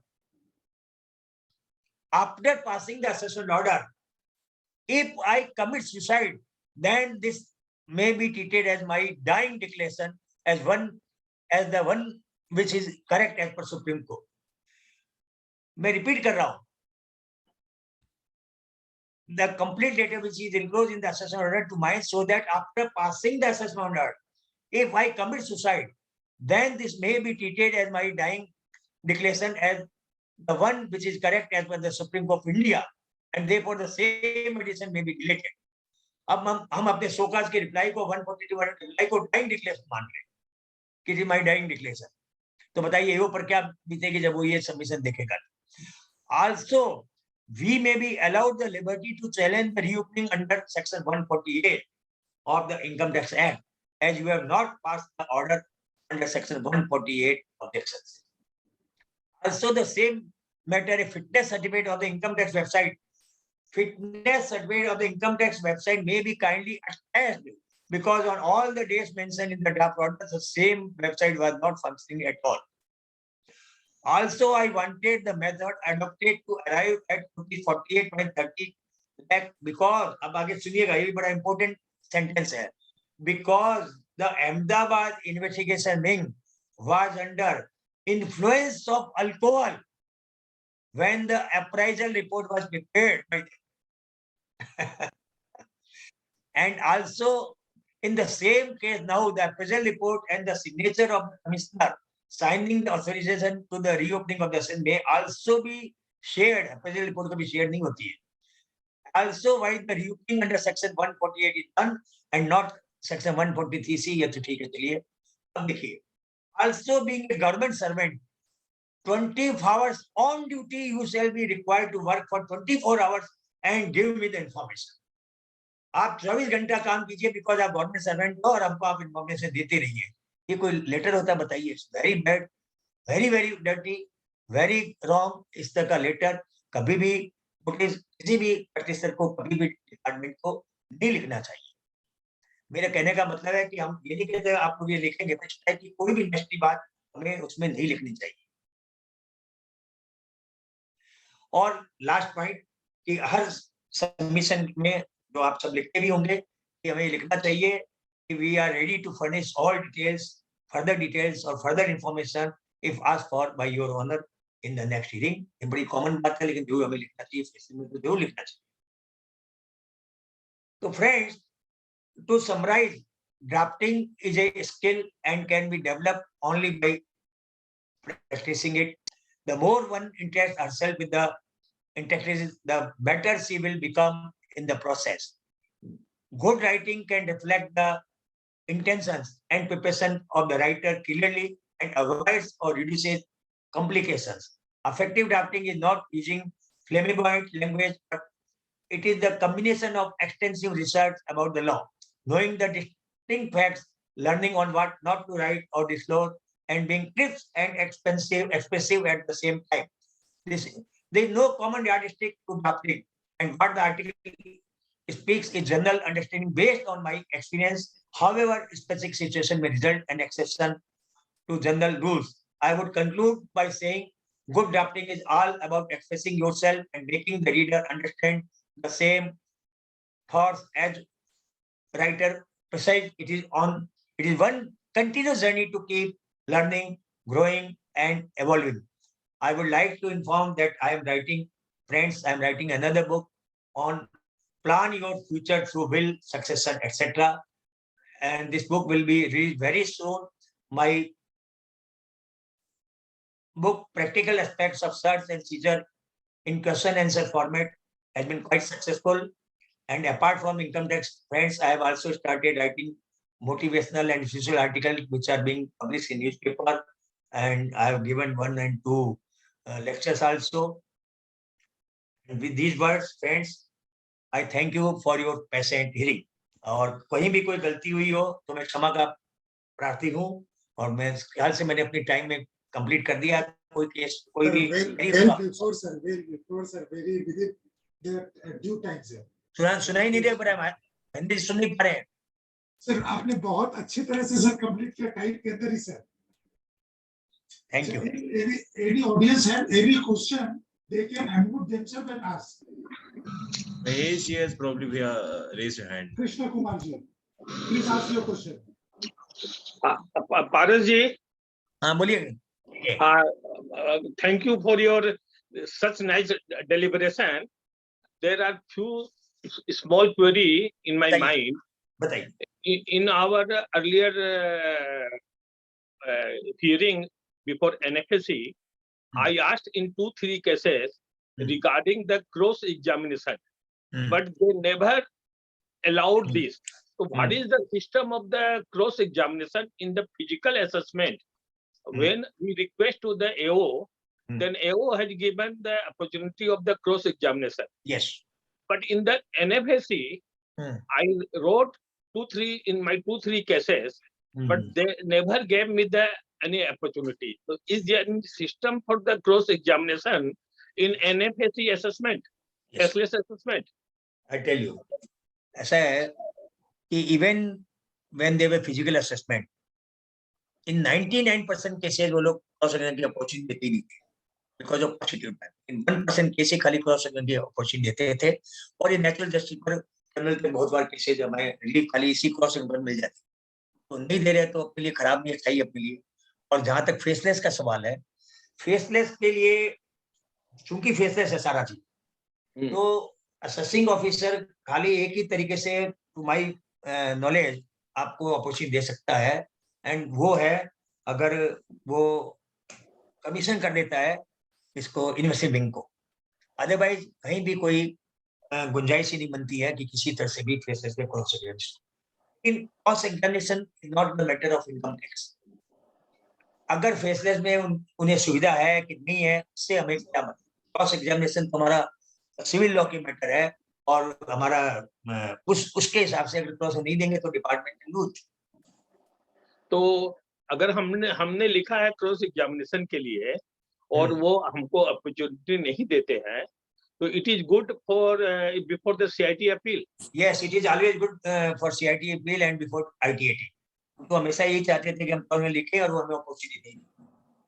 तो आपके साथ में ऐसा कोई वाकया हुआ कि आपने लिखा हो क्रॉस एग्जामिनेशन के लिए और आपको एनएफएससी से कोई अपॉर्चुनिटी मिला हो क्रॉस एग्जामिनेशन? एनएफएससी से नहीं मिली है। फिजिकल में देखिए, ब्लॉक असेसमेंट के टाइम में बहुत बार ऐसा मौका मिलता था कि क्रॉस एग्जामिनेशन करना पड़ता था, उसका था अपॉर्चुनिटी मिलती थी, लेकिन एनएफएससी से अभी तक ऐसा कोई मौका नहीं मिला है। नंबर 1। नंबर 2 सर, ये स्टे ऑफ डिमांड जब हमारा असेसमेंट एडिशन होकर आता है, तो स्टे ऑफ डिमांड का पिटीशन कहाँ पर फाइल करना है सर? आप स्टे ऑफ डिमांड तो आप असेसिंग ऑफिसर भी करेंगे ना, क्योंकि हमारे पोर्टल में ऐसा कोई जगह नहीं है जहां हम स्टे ऑफ डिमांड के लिए हम आवेदन कर सके। डिमांड कलेक्शन तो असेसिंग ऑफिसर ही करेगा ना। नहीं, वो तो सही है सर।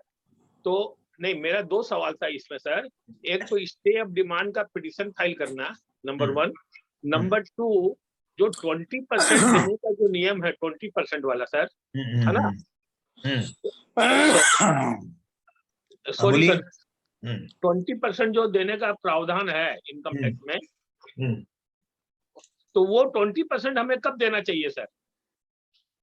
पहले you must file the stay petition, then you will give to the jurisdiction level JO, to the JO, माने jurisdiction assessing JO, the demand, he will give you the opportunity of hearing, and he will either accept or reject the stay petition. Only thereafter the 20% demands. तो हमारा जो case sir होकर आया है, और अगर आप 20% देने के लिए राजी हैं, तो आपको इतना दरकार ही नहीं है। आप खाली इसको 20% पेमेंट करके आप एक लेटर दे दीजिए कि you have already paid 20%, so stay should be granted. वो अपने हम ग्रांट कर देंगे। नहीं, सवाल सर मेरे देने का, राजी होने का नहीं है। मैं ये पूछना चाह रहा था सर कि ये 20% हमें कब देना चाहिए? जब जुडिशनल असेसिंग ऑफिसर डिमांड करेगा तब देना चाहिए कि कब देना चाहिए सर? देखिए, ऐसा है जी, पहली बात है कि स्टे पिटीशन फाइल कर देना चाहिए, वो मस्ट है। अच्छा, हाँ, स्टे पिटीशन जब आप फाइल कर दिए, कई बार क्या होता है कि उसने आपका स्टे पिटीशन देखा ही नहीं और सीधा ही उसने आपके बैंक अकाउंट का अटैच कर लिया।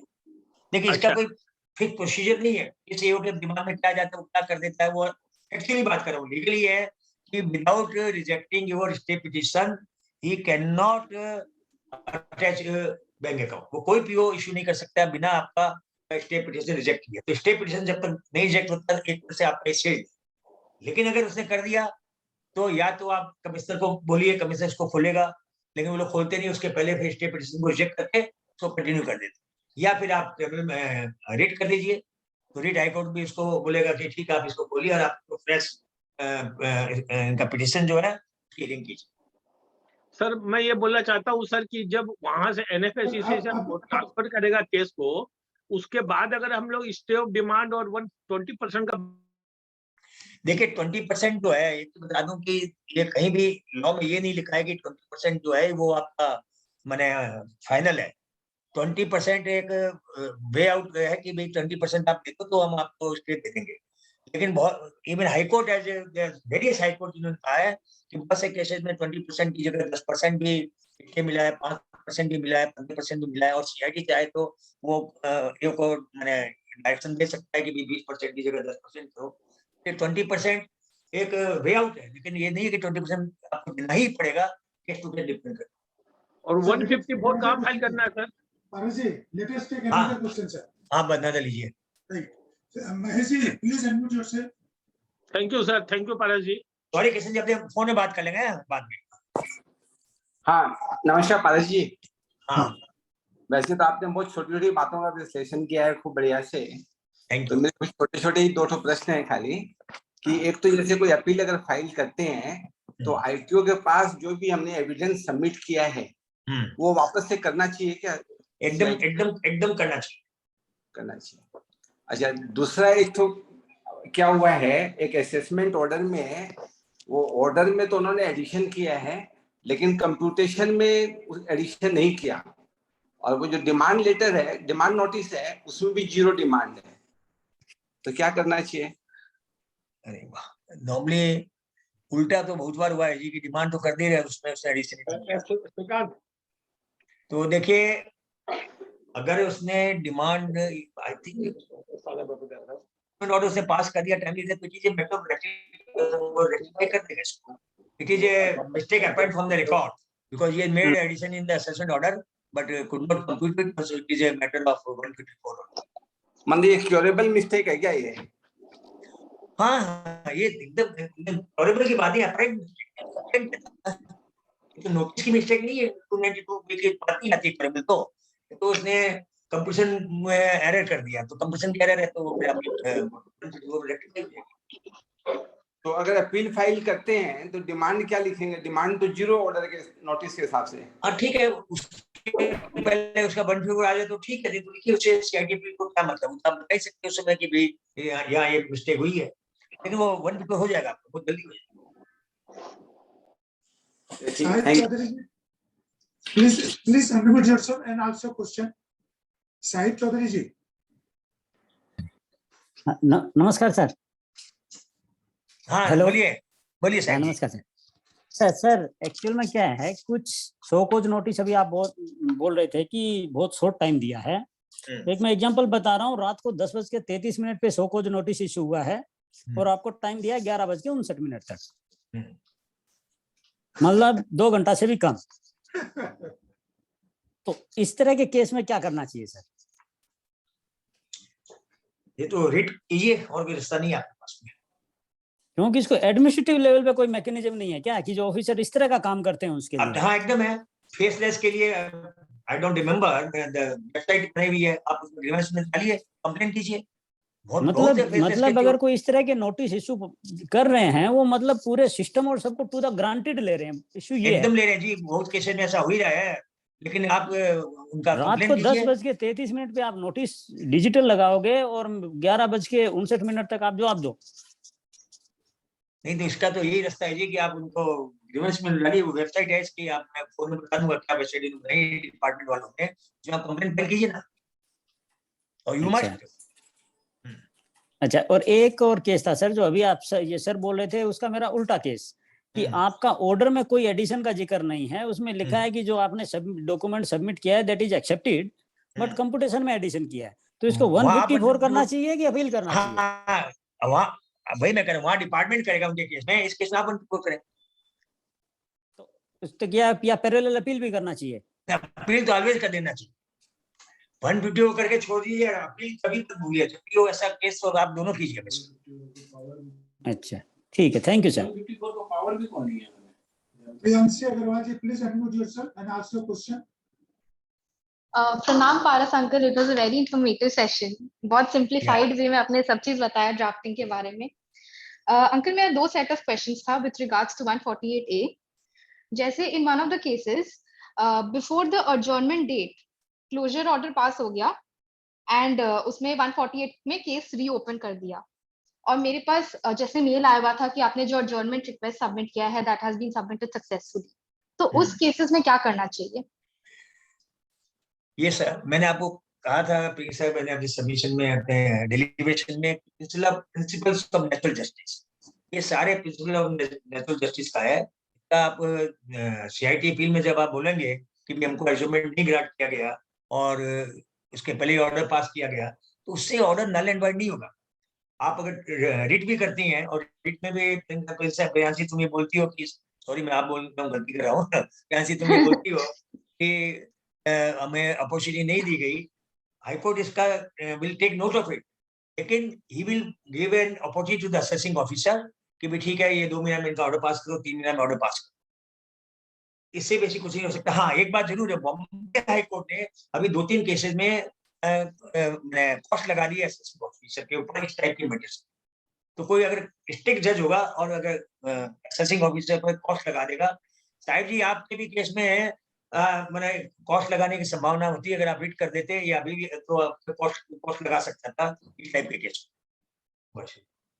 तो इस केस में अंकल रिट में जाना इज अ बेटर ऑप्शन कि अपील में जब जाएंगे तब सबमिशन नहीं करना नहीं, इज रिट में जाने में कोई फायदा नहीं है, उसको अपॉर्चुनिटी फिर दे देगा तो आपको क्या फायदा होगा तुमको। इससे अच्छा तुम अपील में ये से पढ़ लो, लेकिन इससे अपने ये सोचे कि कोई केस अपने बहुत फेवर में आ जाएगा, ऐसी बात नहीं है। खाली इतना ही है कि सीआईटी बिल के माइंड में ये रहेगा कि एओ ने इनको अपॉर्चुनिटी प्रॉपर नहीं दी, तो बोले ठीक है, आपको जो आप उससे में नहीं बोले आप यहाँ बोलिए, और अगर आप कोई एविडेंस नहीं दे पाए आप यहाँ दीजिए, वो रिमांड कर देगा केस को। और uncle second set of question ये था कि most of the orders that's passed under 148A उसमें सिर्फ एओ एक ही लाइन लिख रहा है that the submission submitted by you was not satisfactory despite giving all the documents that are relevant to the alleged to the information that is alleged by the AO। तो उस case में क्या करना चाहिए? It is not a speaking order, और since it is not a speaking order, इसका benefit तुमको tribunal में सीआईटी में ट्रिब्यूनल में मिल जाएगा। बहुत से केस में हो जाएगा कि स्पीकिंग ऑर्डर नहीं है तो ऑर्डर जो है वो रॉन्ग है। इन सब का इमीडिएट बेनिफिट कुछ भी नहीं है, लेकिन सारे फायदे की चीजें हैं जिनके लेके आगे मैंने एओ का ऑर्डर एडवर्स होने के सारे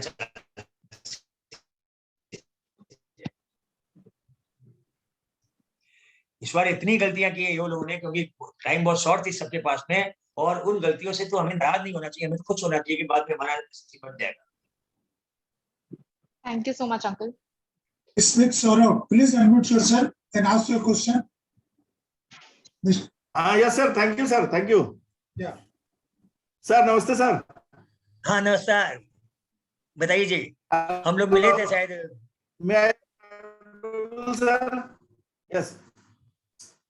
यस सर, एनटीसी कोलकाता में सर। यस सर, हाँ वही तो कह रहा हूँ, हम मिले थे वही बता रहा हूँ। मेरा यस मेरा सर क्वेरी है कि अपील एक करना है सर, मैंने कर दिया अपील, और उसमें 154 भी करना है रेक्टिफिकेशन में। एक्चुअली जो टैक्स जमा था उसको असेसिंग ऑफिसर ने कंसीडर नहीं करके टोटल टैक्स पर 234A-B-C का इंटरेस्ट लगा के डिमांड क्रिएट किया। तो मैंने सोचा कि अपील कर देता हूँ, फिर रेक्टिफाई भी कर दूंगा, रेक्टिफिकेशन में भी डाल दूंगा। बट अपील डालने के बाद रेक्टिफिकेशन जब मैं करने गया तो उसमें दिखा रहा है you can not rectify this because it has been selected for scrutiny by assessing officer. Scrutiny तो साइमल्टेनियसली 154 और अपील दोनों नहीं हो पा रहा है। समझा नहीं, आपका असेसमेंट ऑर्डर के अगेंस्ट भी आप अपील में जा रहे हो, और ठीक है आप 154 कर रहे हो, तो स्क्रूटनी की बात फिर कहां से आ गई इस पे? नहीं, स्क्रूटनी हुआ सर, असेसमेंट ऑर्डर आ गया, डिमांड रेज हो गया, मैंने अपील फाइल कर दिया। हाँ जी, उसमें एक्चुअली जो सेल्फ असेसमेंट टैक्स था उसको उसने कंसीडर नहीं किया आईटीओ ने, और जो डिमांड आया उस पर भी इंटरेस्ट उन्होंने चार्ज कर दिया। तो मैंने जो एक्चुअल डिमांड जो उसको इंटरेस्ट भी 12 लाख रुपए और डिमांड का % जमा भी करना है, तो वो 12 लाख रुपए माइनस हो जाएगा या 10 लाख माइनस हो जाएगा, एसएससी को रिलीफ मिलेगा। तो उसके लिए रेक्टिफिकेशन के लिए मैं गया तो वहां पर ये बोला you can not rectify because this year you have selected. नहीं ये तो कोई नहीं, ये आपके कोई सिस्टम की गलती है, तो कैसे आपको ऑलरेडी स्क्रूटनी हो गया फिर दोबारा स्क्रूटनी सिलेक्शन की बात कैसे हो सकता है? तो उसमें अच्छा ठीक है, मैं फिर से चेक। हाँ ये सिस्टम की कोई गलती है तो हो सकता है वो रेक्टिफाई हो जाए। आप एक काम कीजिए, इसको मेल कर दीजिए ना, ग्रीवेंस सेक्शन में मेल करके छोड़ दीजिए, आपको रिप्लाई आ जाएगी। यस वो बेहतर रहेगा, आप पूरा डिटेल रिप्लाई दे देंगे, उसको ठीक करेंगे। ठीक है जी, मुस्कान सेठिया जी। हेलो अंकल, बहुत अच्छा सेशन था ये। मेरे दो क्वेश्चंस हैं। एक तो आपने कहा था कि जो माइंडसेट होता है असेसिंग ऑफिसर्स का वो पता नहीं होता है, तो अगर वीडियो कॉन्फ्रेंसिंग का मोड लेके उनसे डिस्कस ही कर ले कि आपका मतलब क्या क्वेरी है, कहाँ आपको क्या डॉक्यूमेंट और चाहिए, तो वीडियो कॉन्फ्रेंसिंग के थ्रू भी तो हो सकता है ना? देखिए ऐसा है मुस्कान बेटा कि वीडियो कॉन्फ्रेंसिंग का अभी तक का जो एक्सपीरियंस है वो अच्छा नहीं है लोगों का। अभी तक क्या है कि वीडियो कॉन्फ्रेंस बहुत कम लोगों ने जो डिमांड की, हो सकता है कि इन फ्यूचर ये ठीक हो जाए। उसमें वो खाली आपका केस सुन लेते हैं, वो काउंट पे कुछ नहीं बोलते, काउंट पे क्रॉस नहीं करते। तो जो जो तुम बोल रहे हो उनसे क्रॉस कर लिया जाए वो सब सबको नहीं होगा। हाँ, इन ड्यू कोर्स अगर वो ठीक हो जाए सिस्टम के भाई ठीक है, वो भी चार चीज से अपने चार जवाब दे रहे हैं, तब तो बात अलग है। पर अभी तक इसलिए वीडियो कॉन्फ्रेंस जाने में बहुत बड़ा कोई एडवांटेज नहीं है। खाली इतना है कि आप जो लिखे हो और बोल के बेटर समझा सकते हो, आप समझो बोलने से ज्यादा बेटर समझेगा तो बात अलग है। नहीं, क्योंकि अभी मैं एक केस में वीडियो कॉन्फ्रेंसिंग ऑप्ट की थी शो कॉज नोटिस के अगेंस्ट। मैं रिप्लाई भी दे दी थी, बट फिर मेरे को जानना था कि क्यों समझ नहीं आ रहा है, क्योंकि 142(1) और ऑब्जेक्शन सब में मैं बोला हुआ था। फिर वीडियो कॉन्फ्रेंसिंग में मैं पूछी कि हमारे ये ट्रांजैक्शन हुआ ही नहीं है, तो फिर अब मैं आपका और क्या एविडेंस दूं? तब फिर बैंक स्टेटमेंट से वो लोग देख के बोले कि 2 ट्रांजैक्शन आपके हैं, आप इनके कंफर्मेशन दे दो बैंक के कि ये ट्रांजैक्शन कोई थर्ड पार्टी से हुआ हुआ है, तो फिर हम केस को मतलब समझ जाएंगे हम केस। तो फिर मैं नेक्स्ट डे दे दी थी एंड फिर बट वो ऑर्डर में वापस से एडिशन कर दिया और यही बोल के कि रिप्लाई वाज नॉट टेनेबल। बताइए, यही तो है ना। चलो, लेकिन धीरे धीरे चीजें ठीक हो जाएगी। जबकि ऑर्डर नहीं होना चाहिए, जब आपने दे दिया वीडियो कॉन्फ्रेंस भी रिकॉर्डेड है, उसके बाद में तो ये हो रहा है। एंड मेरे को अभी तक रिकॉर्डिंग भी नहीं मिली। उसमें लेटर में लिखा हुआ था कि 10 दिन में रिकॉर्डिंग मिल जाएगा, तो ना ही रिकॉर्डिंग मिली और रिप्लाई भी इसमें शो मतलब ड्राफ्ट नहीं, इनफैक्ट एक्चुअल ऑर्डर में आ गया कि इट इज नॉट टेनेबल, जबकि जो उन लोगों को चाहिए था वो भी मैं दे दी थी।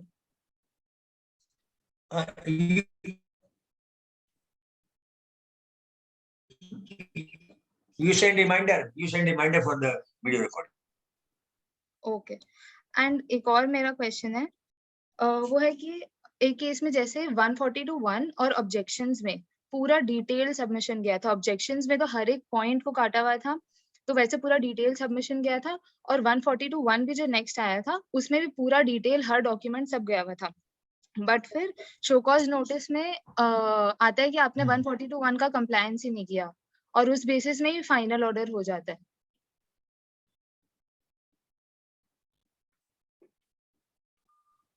आवाज कट के आ रही है, समझ नहीं आ रहा तुम क्या बोल रही हो, आवाज कट रही है।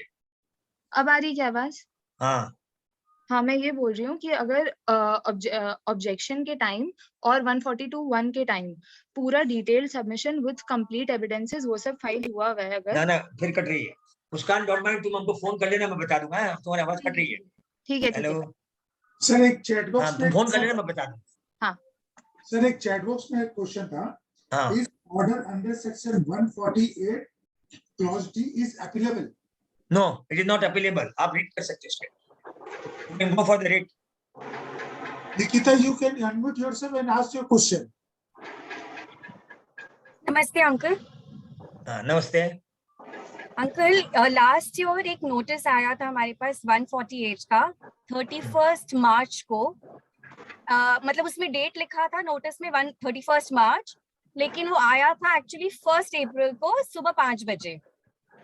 ठीक है, अभी उसका हम लोग ने अपील भी फाइल कर दिया था। फिर 12th को जो एक नया ऑर्डर आया ना कि अगर 1st को आया है और वो सुबह 5 बजे आया है तो जिन्होंने रिट फाइल किया वो नलिफाई हो गया है वो केस।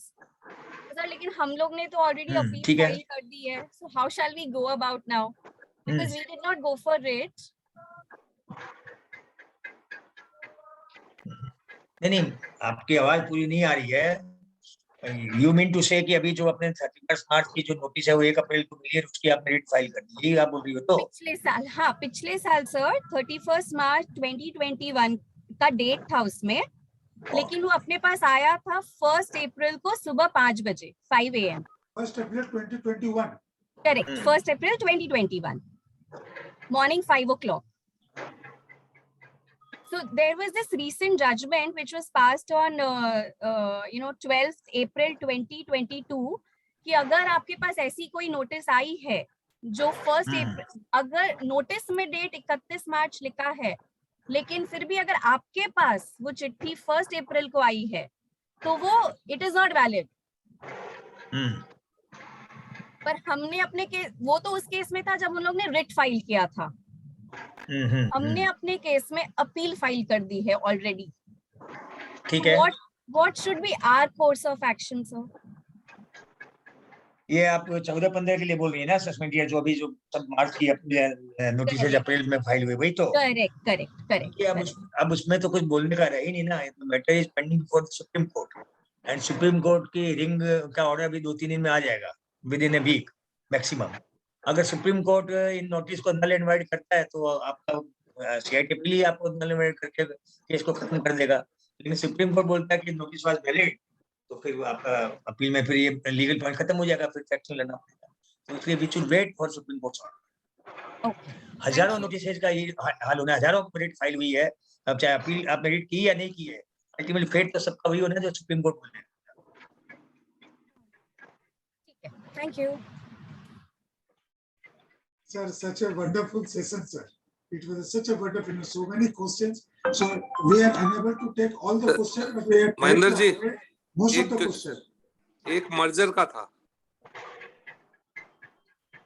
अच्छा धानुका जी, ठीक है सर। हाँ, एक ऐसा है सर कि मर्जर कंपनी के केस है, तो इसमें क्या है कि ट्रांसफरी जहाँ है उनको, उनका जो है हम लोग रिट करा के जो माने जिनमें मर्ज हुई है उनकी वो नोटिसेस खत्म माने कैश हो सकती है क्या?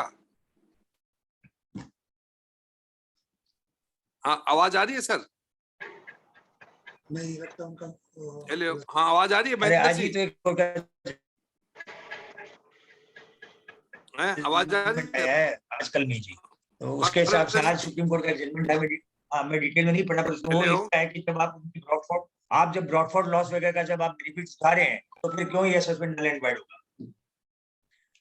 बोलता है ये सब अलग अलग फैक्ट्स पर डिपेंड रहेगा कि ये प्रोसीजिंग नल एंड वाइड होगी कि नहीं होगी, इस फैक्ट्स पर डिपेंड करेगा। आज का ये इतने दिन तो ठीक है, तो इसलिए अभी जो सुप्रीम कोर्ट के जजमेंट आ रहे हैं उसमें सारी चीजें चेंज हो रही है जी। देखिए ना 148(1) का भी लगता है कि अगेंस्ट में जाएगा एसएससी के 148 वाले। 5 मिनट कंप्लीट होने वाला है। और ये आपका कहना है मर्जर में भी होगा नहीं इफेक्टिव? अच्छा, हाँ लगता है आज ही जजमेंट है। मैं आपको भेज दूंगा, उसको व्हाट्सएप कर दूंगा, देख लीजिएगा। अच्छा। वो माने उसको माने मर्जर को ही लेना पड़ेगा सारा काम? मैं आपको व्हाट्सएप कर दूंगा, फैक्ट्स मिला लीजिएगा अपने केस का, मैं व्हाट्सएप कर दूंगा। आज का ये तो मैं भी डिटेल में पढ़ा रही हूँ उसको। ठीक, ओके, थैंक यू बढ़िया।